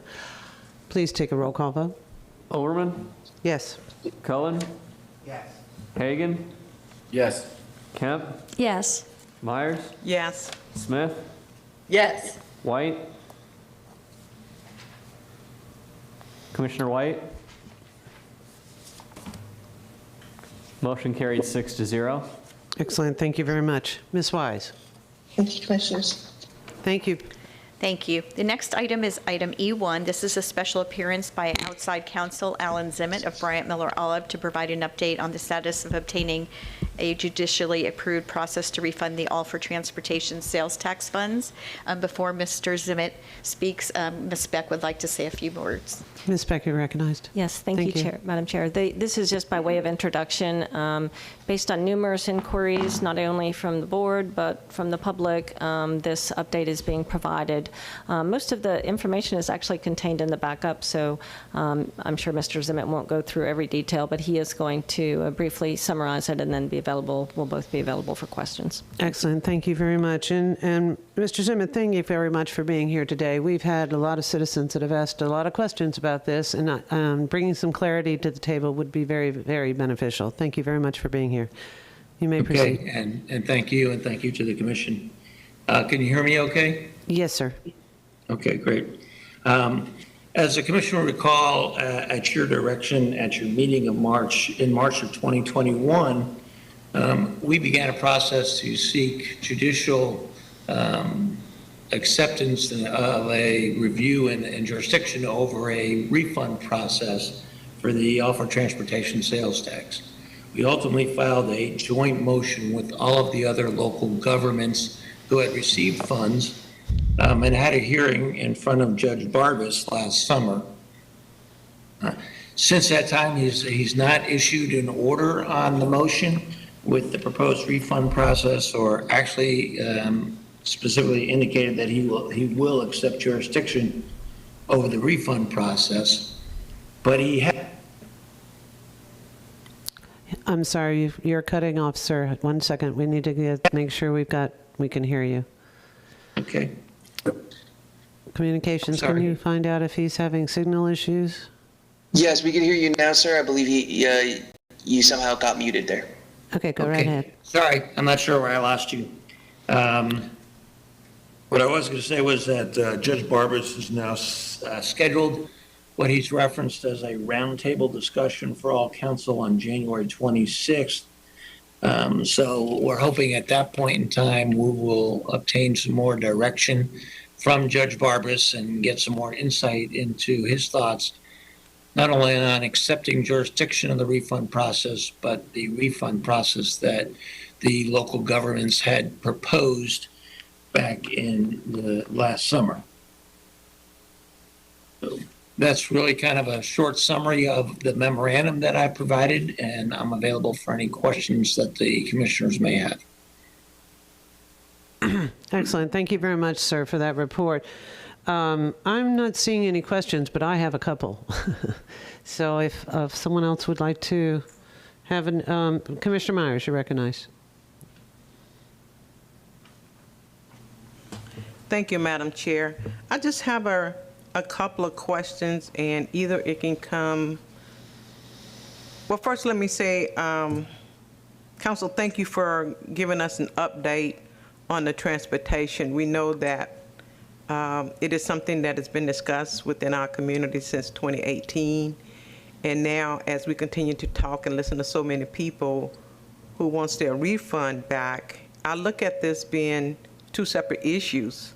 One, the offer transportation started in 2018, and now the board, this board approved in May a timeline, what we needed to do to move forward and put it on the board, putting a referendum out there for next year on the sales tax. And I know we continue to hear that if these two are mingled together and we can't move forward without one unless we can refund everyone their money back. And I'd like to ask you, Counsel, these are two separate issues. Offer transportation had the very first one, AFT, and put theirs on the ballot, and it was rejected by the Florida Supreme Court. And then the second is where this board took action to move forward with bringing it back in 2022. Can you share with us, am I on the right track to be in a position, as I've said to my constituents of District 3 and anyone else that asked me about the sales tax, that I look forward to championing the sales tax in 2022.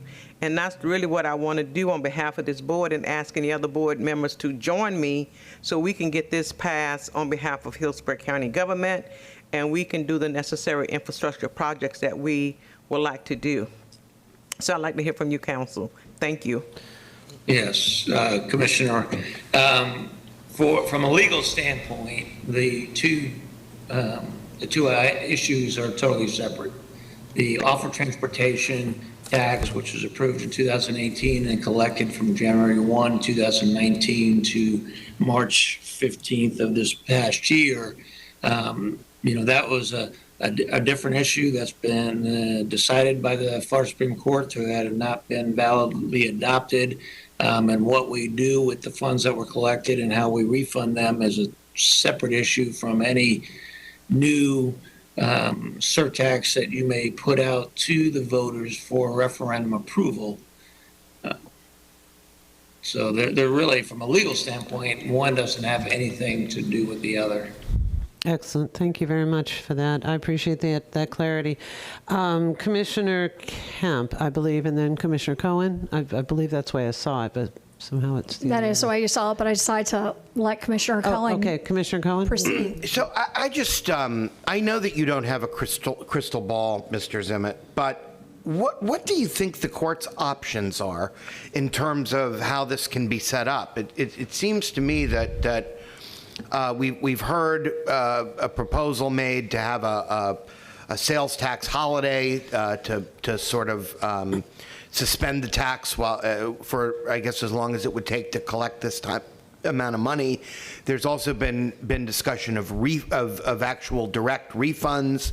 But do you have any sense of what the court's options are in terms of how something like this could be set up? Yes, and that's a very good question, Commissioner Cohen. Let me first start with the sales tax holiday, because I think Ms. Beck and I have both heard that proposed as an idea from way back when the Supreme Court first found the offer transportation sales tax to be invalid. There's both legal and practical problems that I'll briefly address with regard to the sales tax holiday. And starting with, first of all, neither the court nor the county commission has any legal authority to call a sales tax holiday on some other sales tax that is presently being imposed upon the residents and visitors to Hillsborough County. The only way that such legal authority could be granted to either the court or this commission would be by legislation adopted by the legislature and signed by the governor. So that, I don't believe, is an option for the judge from that standpoint. But because this has been raised, let me also just address some of the other issues that would exist with the sales tax holiday. From a real practical standpoint, and important to your lawyers, is the same people who paid the offer transportation sales tax wouldn't necessarily receive back the money or receive the break through the sales tax holiday. So what does that mean from a legal standpoint? That means if I paid the tax as a visitor to Hillsborough County in 2019, and then you call the sales tax holiday, that would not, on a tax today, and I haven't visited Hillsborough County, that would not prevent me or preclude me from filing a lawsuit seeking a refund of the offer transportation surtax that I paid in 2019. My point being, you would not cut off any legal claims that might be out there if somebody were to pursue a legal remedy seeking a refund of the offer transportation sales tax that they paid. Also, there is no, I don't believe there's any existing sales tax that's being imposed in Hillsborough County where the recipients of the tax are the same recipients of the offer transportation tax. So, for example, Hart received a percentage of the money from the offer transportation surtax proceeds, but there's no sales tax presently being imposed where Hart is receiving money, yet they're in possession of some of those funds. So any sales tax holiday, you would have an issue with the fact that if you were going to really refund through a holiday all of the funds that were collected, you have the issue that a good portion of the money is being held by Hart, and they would not be covered by a sales tax holiday. So there's, as I said, there's both legal and practical issues that would exist with regard to imposing a sale or granting a sales tax holiday. So I think really where the judge's authority would lie would be in creating a process whereby those who want to seek a refund could submit some kind of request for a refund, and the judge could establish the methodology for how to process that refund application, how much, or how the amount is going to be determined, and what our request has been, if somebody accepts that refund through that process, that would preclude them from then seeking other legal remedies for any refund that they may seek.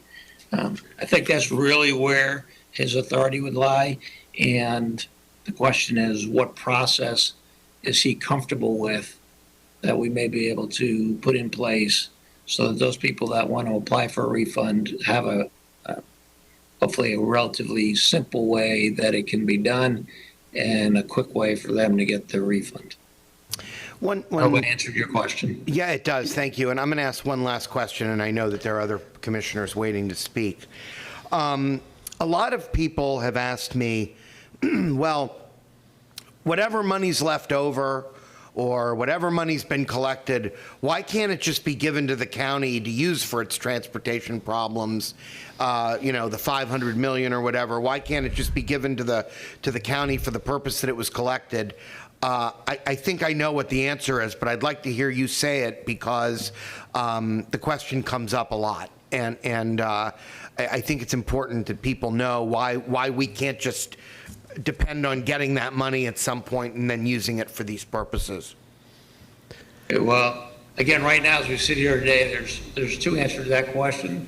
The first one is legally, the tax is determined to be invalid under the Supreme Court's decision. The county has no right, as we sit here today, to utilize those funds for transportation or for any other use for that matter. And then secondly, of course, there's a class action lawsuit pending. There's the possibility that people could still file legal claims for refund. And so really wouldn't behoove the county to start spending that money, even if it legally could, because you've got the potential that you would be called upon to refund all of that money. And I'll briefly mention to the commission that recently in, I believe it was the city of Gainesville, had a situation where they had a special assessment that had been determined to be invalid, and they were called upon by the court to refund $83 million, which they had spent.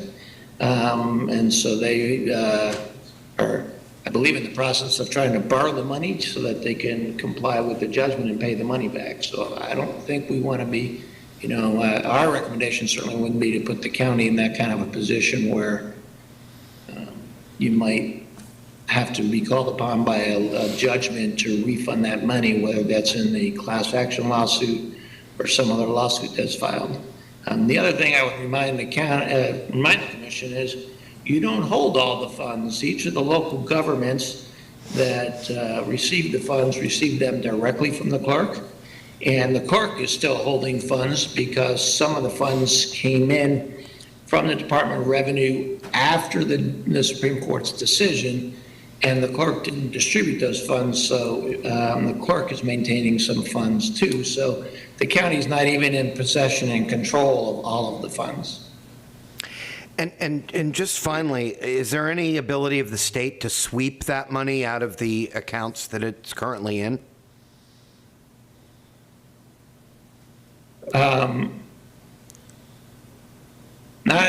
We don't believe so. There's been some overtures or thoughts that maybe there was a way for that to occur, but we spoke with the Department of Revenue even about setting up a refund process. Initially, there was thought that they would assist or would kind of oversee the refund process, but then once the Attorney General's office came in representing the Department of Revenue, they've clearly taken the position that they have no role in the distribution or determination of what to do with the funds.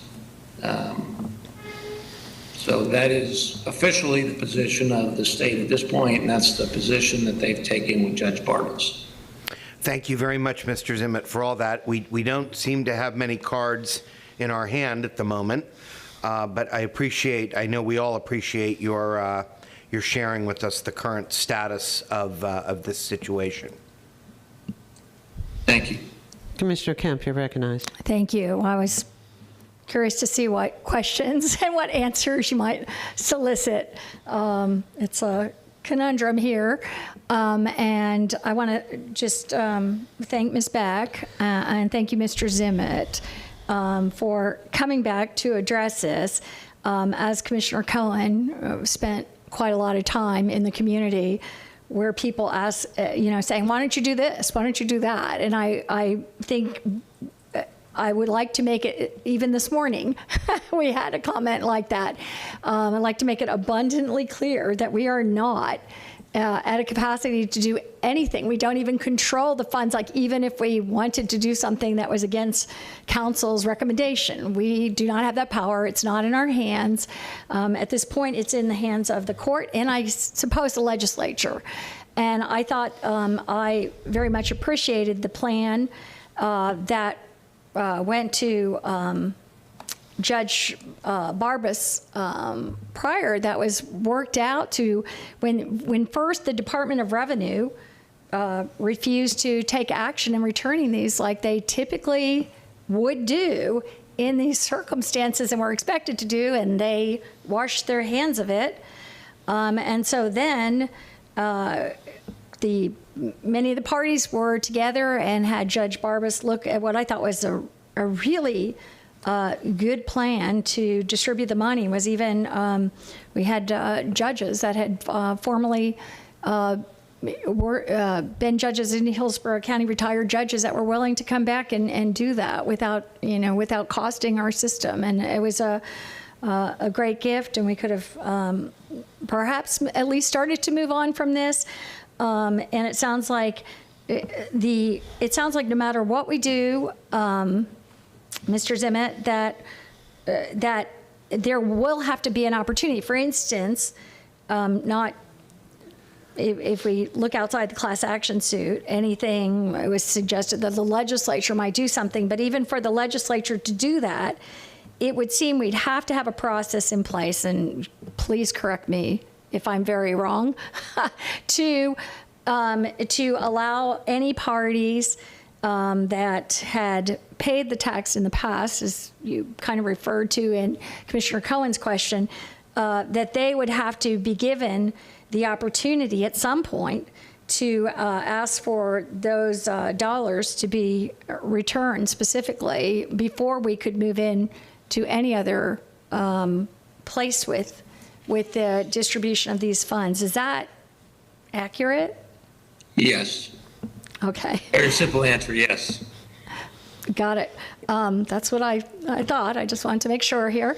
And then, so something like that has to come out. And just to be clear too, we were supposed to have a hearing in November, and just for the public's edification, it's going to be a meeting of the parties instead in January at this point.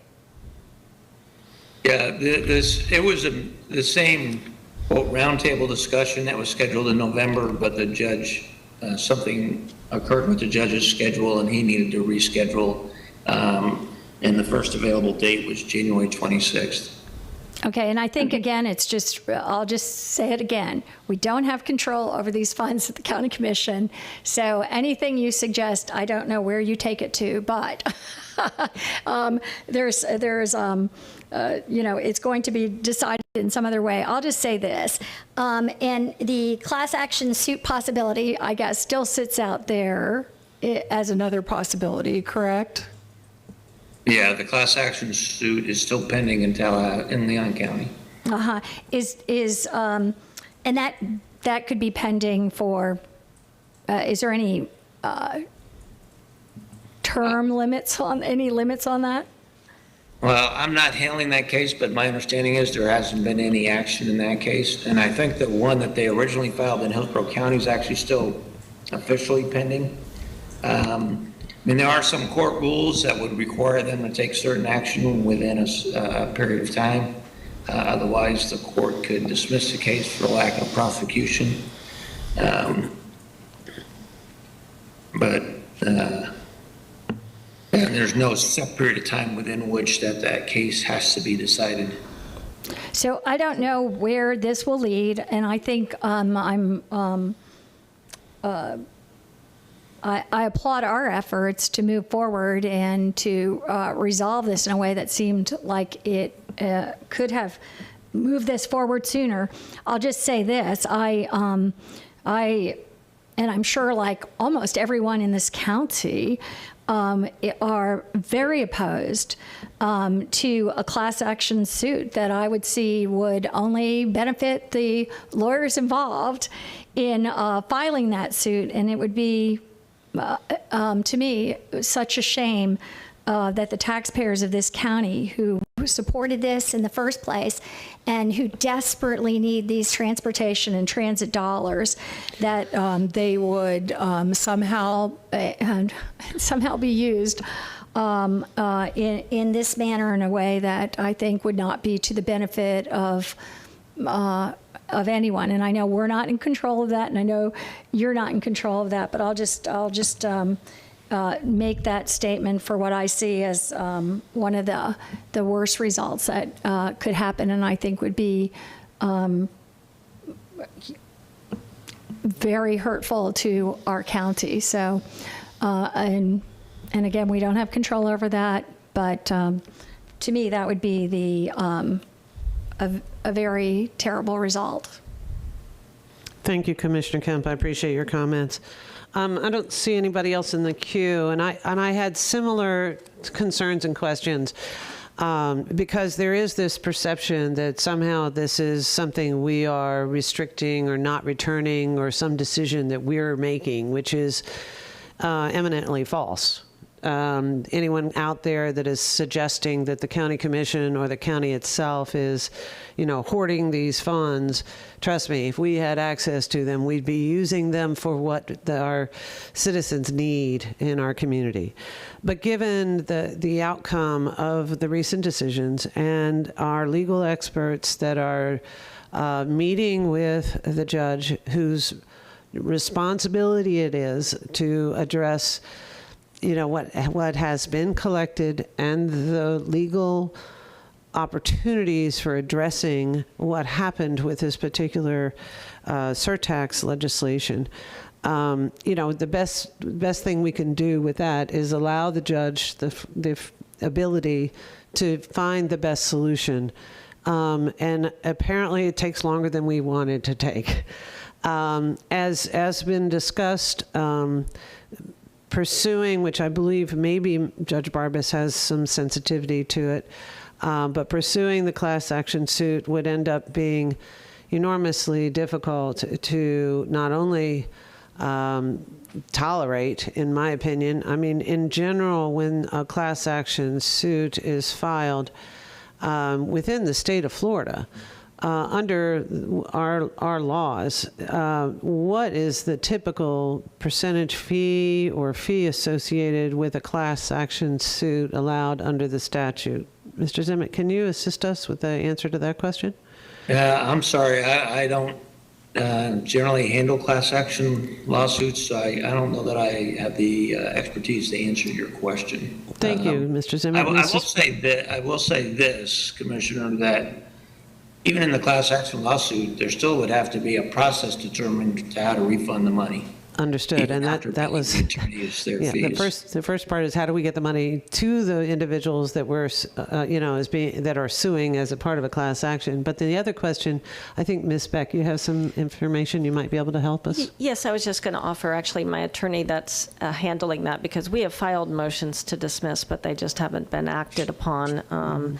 And he's actually in court on another matter right now. But absolutely, there is a significant attorney's fee component to a class action. I can't tell you the exact percentage, but I can tell you it would be,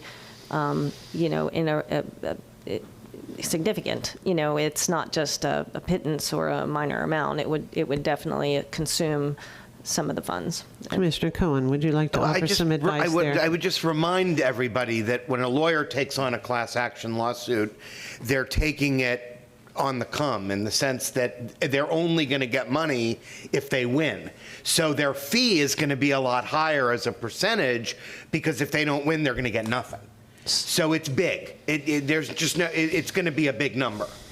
So, for example, to help the citizens understand the challenge of going a class action suit, let's just say, it could amount to as much as 30 or 40% of $500 million would be the potential for a fee associated with a class action suit. Is that close, or even a reasonable estimate? I think that's a very reasonable estimate, and what we can do is provide the board in writing if there is I'm just not familiar right now if there's a statute that sets an actual amount, but in my experience, it's typically quite high, and usually the fees take up most of the funds. So, but you're in the range for sure. Yeah, and I find that completely egregious use of tax funds, even in spite of the fact that they have been tainted as they have. It definitely seems to be very difficult for us to even want to touch. So the good news is we have hopefully a meeting in January with all the parties to really hear from the judge and hear his concerns and see if we can move forward. But I think what we also have heard this afternoon is that this isn't our decision. It isn't something we control. And with that, we may begin the process of identifying the best way to go about addressing what our citizens asked us to do, which is how to generate the revenue associated with the needs of the county when it comes to transit and transportation infrastructure, safety, Vision Zero, all of those things that we know are of critical need in our community. I'm not seeing any other hands raised.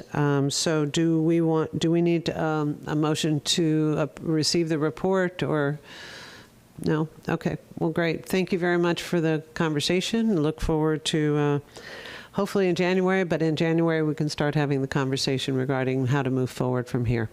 Commissioner Myers, did you have a comment? Yes. And thank you, Madam Chair.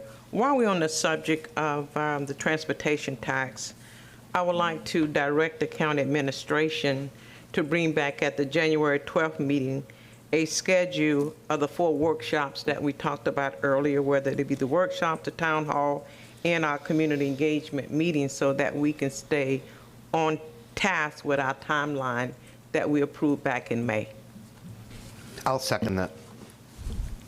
We have a motion by Commissioner Myers and a second by Commissioner Cohen.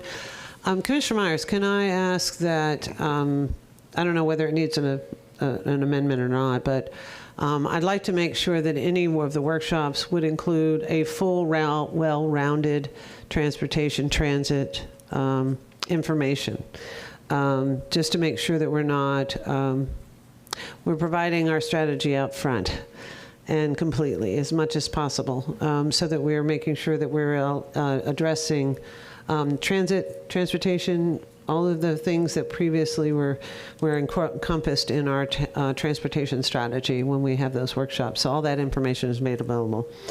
I don't think it requires an amendment, but I do want to make sure that we're addressing the wholeness of the strategy we pursued last go-around, that we seem to have voters' support for, and see if we can't get closer to helping the citizens get what they need. With that, I seeing no other comment. Commissioner Myers, did you want to come back? Okay. No, they just all right, great. Roll call vote, please. Overman? Yes. Cullen? Yes. Hagan? Commissioner Hagan? Kemp? Yes. Myers? Yes. Smith? Yes. White? Motion carried 5-0. Excellent. Thank you very much. This is Commissioner Hagan. I voted yes. Okay. Oh, I'll Thank amend you, that Commissioner. then. The motion carried 6-0. Thank you. Excellent. Thank you very much, Commissioner Hagan, for making sure we heard you. Okay, Ms. Wise. Yes, and I think Commissioner White had to drop off I believe after his agenda item. Thank you for letting us know. And then last item is item E2. This is a special appearance by John Flanagan, the CEO of CareerSource Tampa Bay, to present their activity report. And this is a part of a series of having our partners come and present from time to time before the board. Thank you very much. Mr. Flanagan, you're recognized. Thank you, Madam Chair. Thank you to the Board of County Commissioners for allowing me to give an update today. First, I want to say thank you to Vice Chair Commissioner Kemp for your service on our board last year. We were very happy to have you on it. So thank you for everything that you have helped us achieve. And I would like to welcome Commissioner Myers to the Board of Directors of CareerSource Tampa Bay going forward. So would you like to pull up my presentation, please? Thank you very much. Again, this is just an activity report for everything we did in our fiscal year 2021, ending June 30th of 2021. Next slide, please. Okay, so first I would like to start out with some labor market and demographic trends. You have to apologize, I imposed the wrong slide. This is a year old, but we have recovered very well post-pandemic. If you're looking at our unemployment rate as of September 2021, it is down to 3.88%, which is down from a pandemic high of about 13% and represents a decrease of about 4.5% from this time in 2016. Next slide, please. If you look at current job trends, we added over 43,000 jobs between 2015 and 2021. which was a 6% increase. It is estimated that we'll have an additional 50,000 new jobs added by 2025, which just kind of speaks to the net immigration that we see from a labor force perspective to the Tampa and Hillsborough County area. Next slide, please. This slide to me is really encouraging. It speaks about our labor force participation rate. So not only are we seeing unemployment decline, we're also seeing our labor force participation rate increase. And that says one thing, that says more people and more working age people and people that are eligible for employment are looking for and finding employment in Hillsborough County. So that really kind of bucks the national trend that you see outside of Florida and a couple other states. We have a growing labor force, so that is a good thing. Next slide, please. So I want to talk a little bit about the accomplishments so far of this year, and really some things that we have done from not just the core program that we have through the WIOA funding that is passed through by the Board of County Commissioners, but some of the special projects that we partnered with Hillsborough County on in the current year. So next slide, please. So the first thing I wanted to talk about was our summer youth employment program. It was very successful last year. We had about almost 2,500 applications were received. We worked, we had over 140 employers showing interest, and we had about a little over 1,000 positions available. And we had 3 specific program tracks that any youth from the age of 16 to 24 could participate in. So there was a paid work experiences where we worked with employers to provide some on-site support and on-site job placement for up to 30 hours a week at a wage of $12 an hour, and that was an 8-week program. We also had virtual career exploration, and this was really for our 14 to 16-year-old contingent that may not have entered the labor or the paid work experience. So it was an online career exploration program that allows youth to explore potential careers, conduct a final project and presentation of their chosen career, and the youth participating in that track will be eligible to earn incentives for weekly completion of assignments, and those incentives totaled about $1,200 over the course of the summer. And then we had a leadership academy titled Young Leaders of Tomorrow. It was a 6-week CareerSource Tampa Bay-led training for young adults that encourages responsibility, builds confidence, enhances employability, and builds on social behavior. They participated in a wonderful community project with a local nonprofit working towards a common goal to impact our community, and that nonprofit was Feeding Tampa Bay. Next slide, please. So just if you look at some enrollments and you break it down by track, so we use 2 specific funding sources for this program. One was our Temporary Assistance for Needy Family funds, and the other was our WIOA, or Workforce Innovation and Opportunity Act funds. And if you look at enrollment and participation by track, you can see you had about 50% were TANDA funded, and the other WIOA track was funded about 50% as well. And then you see most of your, about 55% of the participation was in the paid work experience or direct placement into employment. We had a significant portion, about almost 300 youth participated in the career exploration, and we had 15 in the leadership academy. Next slide, please. So one of the things that we're really proud of doing this year, and again, thank you to Commissioner Myers, because this is kind of your passion project, so we're really happy to be involved in it. And this is the Apprenticeship to Career Empowerment, or ACE program.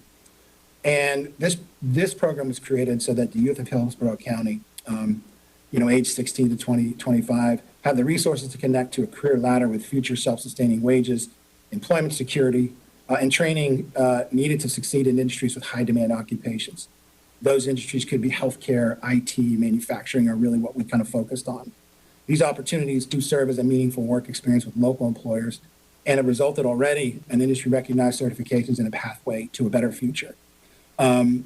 Here are some of our current ACE program tracks. We've got tracks in digital marketing, cybersecurity, front-end software development, business operations, aircraft electronic technician, CNC, and then we have a TechWorks program, which is a pre-apprenticeship program run by a company called JobWorks that provides certification and help desk and IT support specialties. Next slide, please. So right now we have 51 students that are currently in the curriculum. 47 remain active. One student dropped due to personal reasons, and one dropped to medical issues, and one dropped unexpectedly. 26 certificates and 6 diplomas have been earned to date by ACE students. So we've had our first two cohorts graduate, and we're working on placing them into employment right now. And we have about 4 active cohorts as we speak. A couple of our class starts are nearing the end of, again, talked about that a little bit right there. Over 225 young adults have submitted interest in the ACE program to date.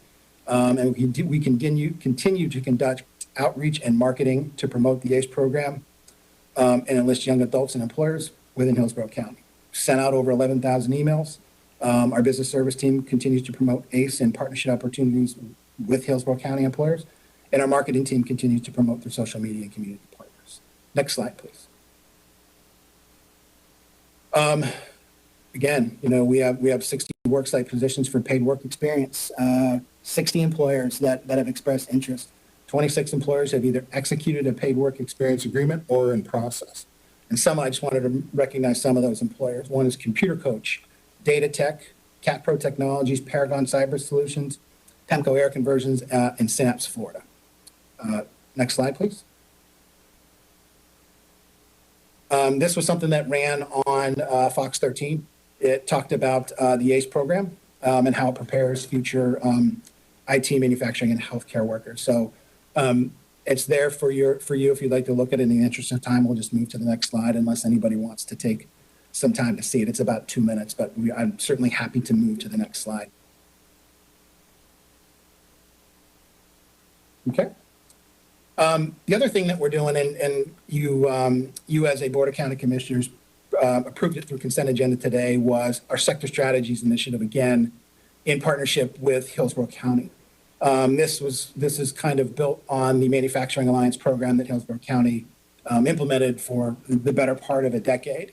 And one of the things that we were working with, and thank you to Ron Barton and Ken Jones, for all of your help and support in this, is really working on how do we look at what we've done in manufacturing in that sector, continue to do that, but also to apply it to other high demand and high growth industries in Hillsborough County that will result in livable and sustaining wages for Hillsborough County participants. So our goal in this is to grow and diversify talent pipelines for target sectors that drive prosperity of Hillsborough County businesses, communities, and residents. So we want to make sure that we create a structure that provides equitable access to opportunity for any Hillsborough County resident, and this is what we are working on. What's the main benefit to the businesses? It's skilled talent. Main benefit to communities is poverty reduction and tax base expansion. And the main benefit to residents is better jobs in growing sectors. Next slide, please. Some milestones that we have looked at for success are, again, we identifying priority career sectors, industry sectors, and occupations. Increasing awareness and access to top careers, not necessarily requiring four-year degrees for entry, by creating and promoting a user-friendly interactive portal, which we're in the process of building right now. Dr. Byron Clayton, who we hired as our Chief of Community Talent Development, was not able to join us today. I was hoping he would be able to expand a little bit more, but I'm doing my best to fill in for Dr. Clayton. And third is to organize sector alliances to customize structured pathways for specific talent populations to enter livable wage and demand careers. So, some of the populations that we really want to work with are the returning citizens, people in poverty, young adults, disconnected youth. So all of those specific populations, this program and this initiative is really geared to ensure that they have the same opportunity to enter some of these high wage careers as anybody else in the county. Next slide, please. So just kind of looking at the ascension of it all. This is just a graph that kind of talks about where do we start and where do we end. Next slide, please. And one more. Okay. Perfect. Thank you. All right. So here we identify our industry and career sectors. So career sectors, IT, business, finance, health science, and skilled trades that kind of correspond across industry. So IT is a need in every industry. Business and finance solutions are needed in every industry. Health science is really is more on the healthcare and professional, technical, and scientific and technical services. And then, of course, focusing on skilled trades. So on the manufacturing side, on the professional side, and as well as construction and trade. So really focusing not just on industry sectors, but on priority careers that really have the opportunity to expand into every industry throughout Hillsborough County. Next slide, please. Wanted to quickly wrap up and give you some data on the R3 program that the Board of County Commissioners so graciously funded last year through the CARES Act programming.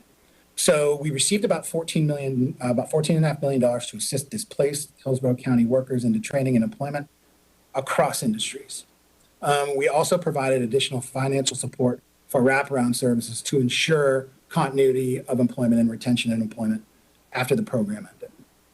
Next slide, please. So just some highlights, 1,620 out of our 1,788 R3 participants were employed at Q1 to Q3 of 2021, or about 91% of all participants. So we had good retention there. So at the end of Q3 2021, that number dropped to about 68%. But those that are currently working are at an average wage of $22.80 an hour. So really good, good life-sustaining jobs at a good rate. And the community impact and real wage additions from R3 are approximately 37 million, about 37.2 million, and that's post-program completion. So that's all of the new wages that were that were enhanced and that were kind of integrated into the economy of Hillsborough County. So, for that $14.5 million investment, the economy saw over $37 million in real wages back into the county. So it's a fantastic program. We were happy to be, included in it, and it's seen really great success. Next slide, please. Again, some slides about R3 and employed and quarterly wage of employed. Next slide, please. And some testimonials from the R3 program. We worked across industries again. E2 Generations, an IT provider, Dallas One Construction, a provider, construction company, utilized the R3 program to find, long-term, full-time, gainful employees for their businesses. So we were happy to help them, the employers as well, because, the employers, our job here is to connect talent to opportunity. And the opportunity lies on the employer side. So we're very happy that we have a lot of great employers looking to find talent that they need to continue to thrive as well. And down at the bottom is a link it's a fairly lengthy link. It's about 8 minutes, so I won't stop there. But certainly, commissioners, please, if you have the time, take a look and just hear some of the feedback of some of our constituents and their happiness in the success of the R3 program. Next slide, please. So the other thing that we did during the pandemic, and we really started to expand on this year, was looking at how do we provide services to residents and community members that may not be able to make it to one of our sites. So in COVID, we had no choice. We had to build out a virtual platform because we just, nobody was allowed to come to our centers. And people weren't allowed to congregate. So we had to create, some type of a methodology or product that would allow people to access anything that they would see in a CareerSource location right on their computer screen or their cell phone. So we worked with a company called Career Team to build the Career Edge platform. And that was a primary interface for employers and job seekers for application and admission, as well as contract management during the pandemic. And we utilized it, quite a bit. It's a cornerstone of our summer job program. And we use a lot for our ACE program as well. And we are building out modules for all of our service programs within our centers. And really the end goal is to create an opportunity that will allow anybody in Hillsborough County, regardless of their ability to travel to one of our centers, to be able to utilize our services. And that's something that we take very seriously. As a system, we need to look at our design and be a little bit more flexible to meet the needs of the community where they're at, as opposed to driving everybody into static locations. We have more than 30,000 people that are currently using the platform. By 2025, we want to, we've got the ability to manage 100,000 job seekers through this program. And it's not just for, and this is a free service to anyone, any resident of Hillsborough County. Next slide, please. So these are just some of the things that Career Edge can do and what we did through the pandemic. So we provided assessments, online orientation, professional development workshops, student success. We were able to pull data out of it, create an employer engagement portal. For the summer job program, we use this specifically for our time management system, and it feeds up into our payroll system of record. So it's a fantastic, again, it's a very multi-use tool. Next slide, please.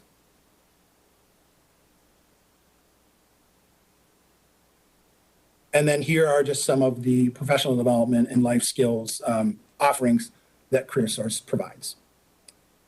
Next slide, please. The other program that we invested in as a community, particularly during the pandemic and certainly afterwards, is Metrics Learning.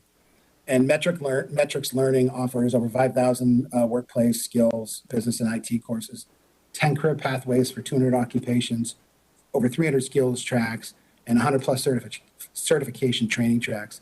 Certification costs are not covered through this program, but we do provide access to the content.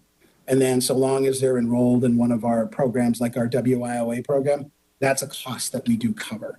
But for a basic career services standpoint, we just provide access to the information and the learning modules, and then the certifications come at a cost to the job seeker unless we are able to cover it in one of our eligibility-based programs. Next slide, please. All right, so wanted to talk a little bit more about kind of our umbrella programming and through our WIOA and Wagner-Pizer funding. And that is funding that is traditionally year over year transitioned from the Board of County Commissioners as fiduciary to the CareerSource Tampa Bay Board of Directors as the locally recognized workforce development board for Hillsborough County. And if you look at some of our year-to-date served numbers, and again, this is covering July 1, 2020 through June 30th of 2021. You'll see in our WIOA programs, we did see some declines in enrollment, mostly due to the pandemic, and then mostly due to the great thing about R3 was it was a little bit more flexible and it allowed for a little bit more, real-time development. So we transitioned a lot of our WIOA eligible participants who were displaced from work because of the pandemic into the R3 program, and we saw instant success. And in many cases, the outcomes for the R3 program were superior to the outcomes for our WIOA program. We served, in our Wagner-Pizer program, we served over 24,000 job seekers in the unduplicated in Hillsborough County. It's a little bit of a drop from the year before. We employed about 3,100 individuals. Staff assisted more than provided specific staff assistance services over 9,000. We provided over 8,000 virtual services in this program year. This year, we've seen that explode again, over 30,000 users in the system right now. The great thing, and this is a benefit to R3, we served almost 1,700 employers last year, which is a 55% increase in what we saw the year before. And we had many more employers returning. So if you look at some of our traditional funding through our WIOA adult dislocated worker and youth slides, you'll see some of the participation drop. And then you'll see the rate at which they entered employment, and then their median wage at 1 year after their exit. So we're about, between $18 and $19 an hour for our adult programs, and we're a little bit over $14 an hour for our youth that entered employment. And if you look back at R3, our median wage is about 22, I think it was $22.80 an hour. So really good success in the R3 program.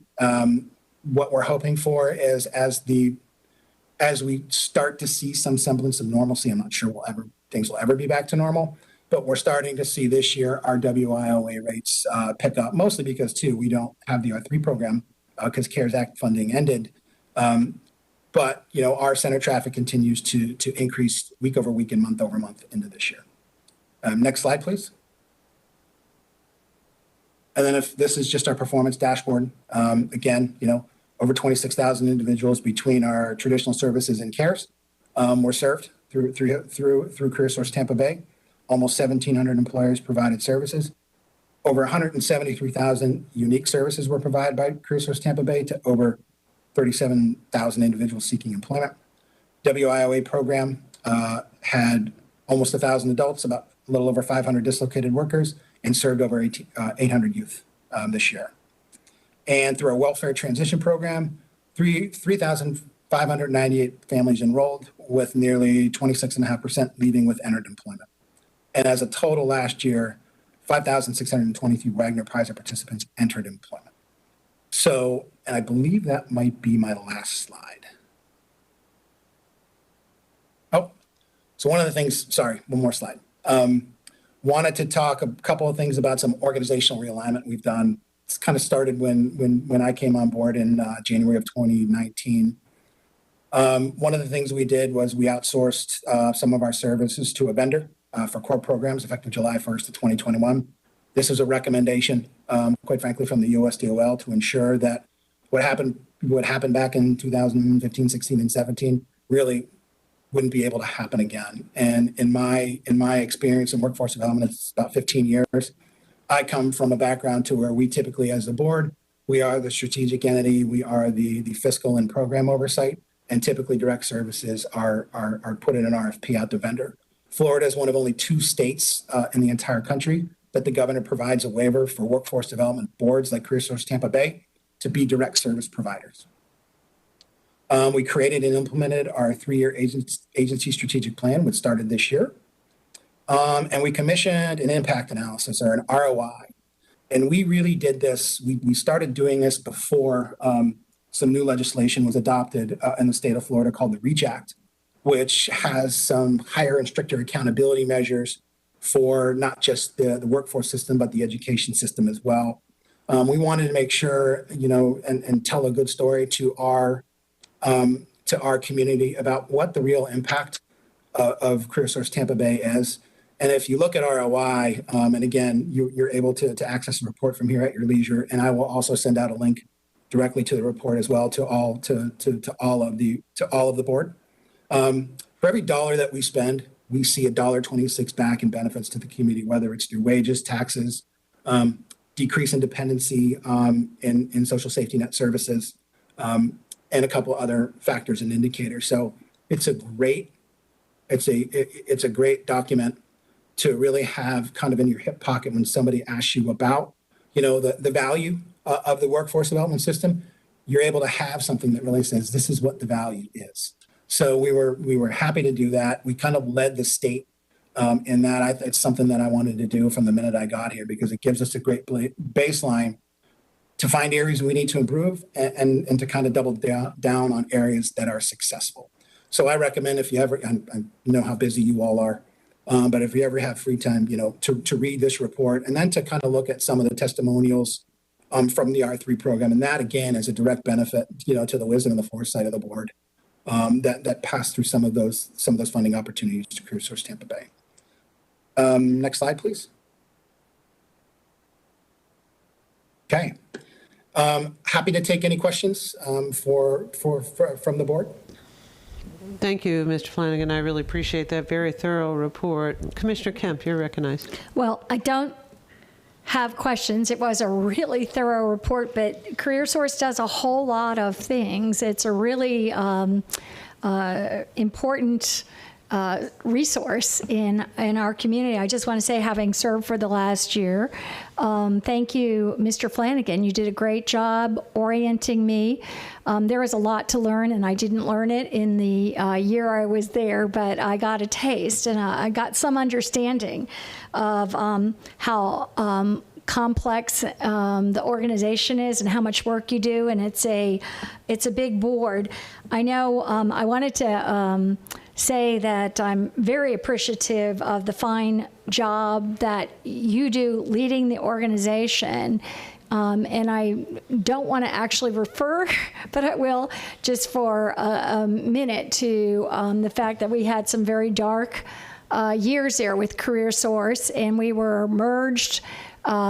We had issues prior to this, and we merged with Pinellas County, and then there was some years of unaccountability, and now this is Hillsborough County's organization only, and I think that is really states for making is a good case for making it much more accountable and responsive to the needs of Hillsborough County. I know that kind of on the drawing board that you were considering was a little bit of decentralizing within the county, and you may have, I kind of didn't get the scope of, you've been there a couple years and have really,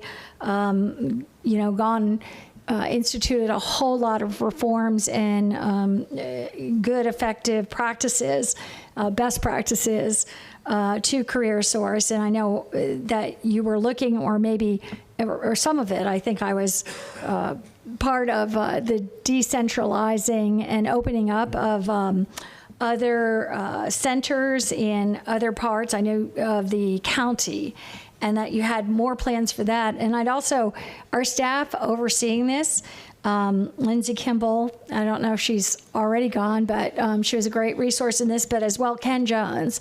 And Mr. Flanagan, you did, as I said, a wonderful job of offering so much information and explanation, because it's sometimes difficult to learn all this and be on top of it. So I just want to applaud the good work of CareerSource. This year was probably the most, not only did you start and have to come back from what was, but it's probably the most challenging year with COVID that any organization, even out there steadily doing this job, has ever had to face. And I think CareerSource did it well.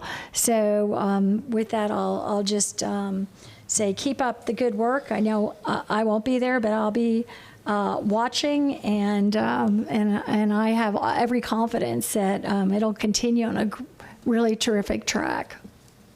Thank you, Commissioner. Appreciate those words. It's been a lot of work, but we have a great team here, and we appreciate the support of the Board of County Commissioners. Certainly, and Ken, and certainly sad to see Lindsay go, and Ron as well. They've been incredible supports for our organization.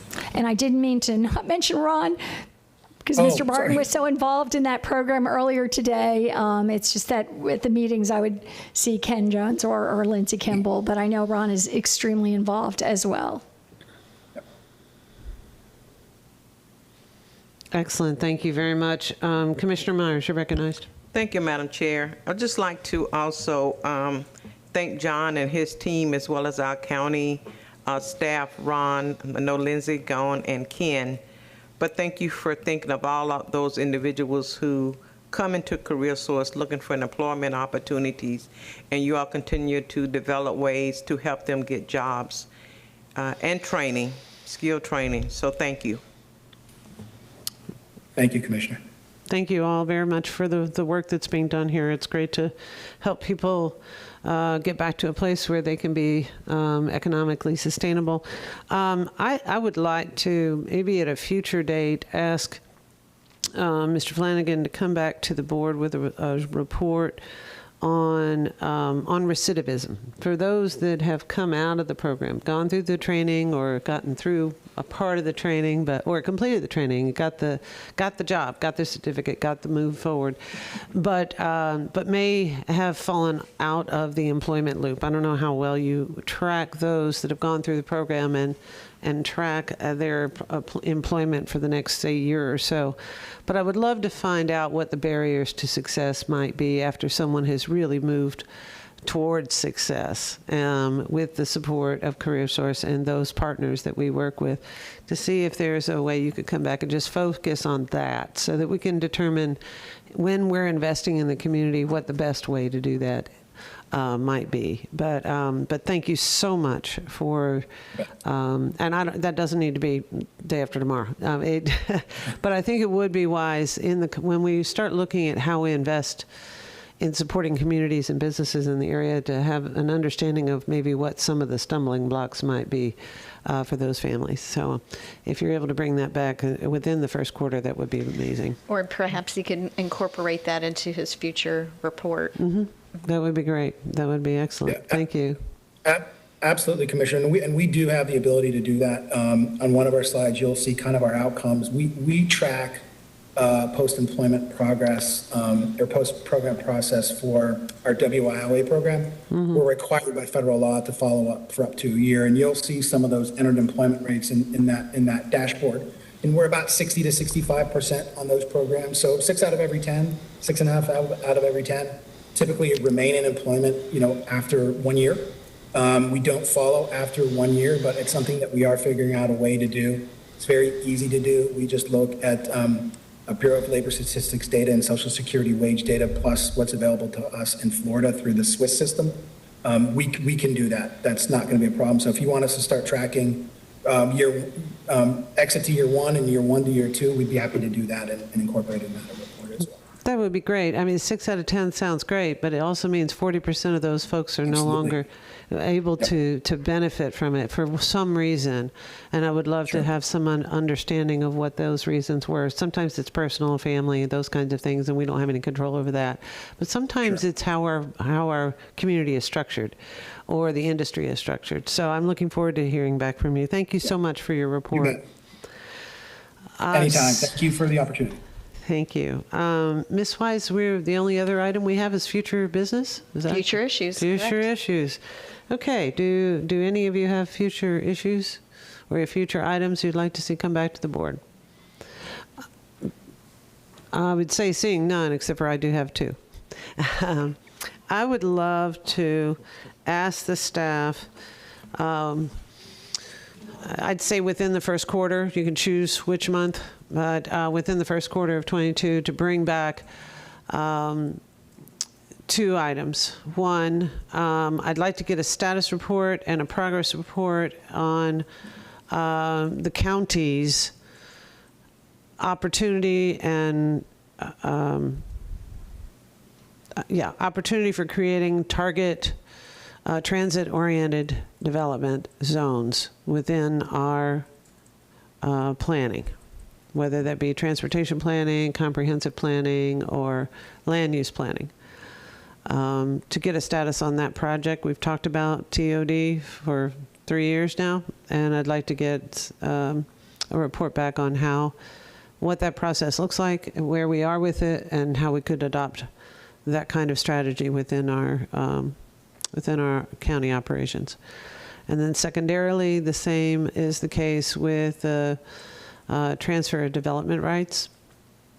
We've talked over the last 3 years about the transfer of development rights program, how to develop an economic system that actually operates and works well with the idea of moving development rights from rural areas to possible urban areas and what that mechanism looks like. So if we could get a report back from those that are working on those 2 projects, I would really appreciate it. Are there any other outstanding future business items? Seeing none, we are adjourned. Thank you. Thank you, everyone.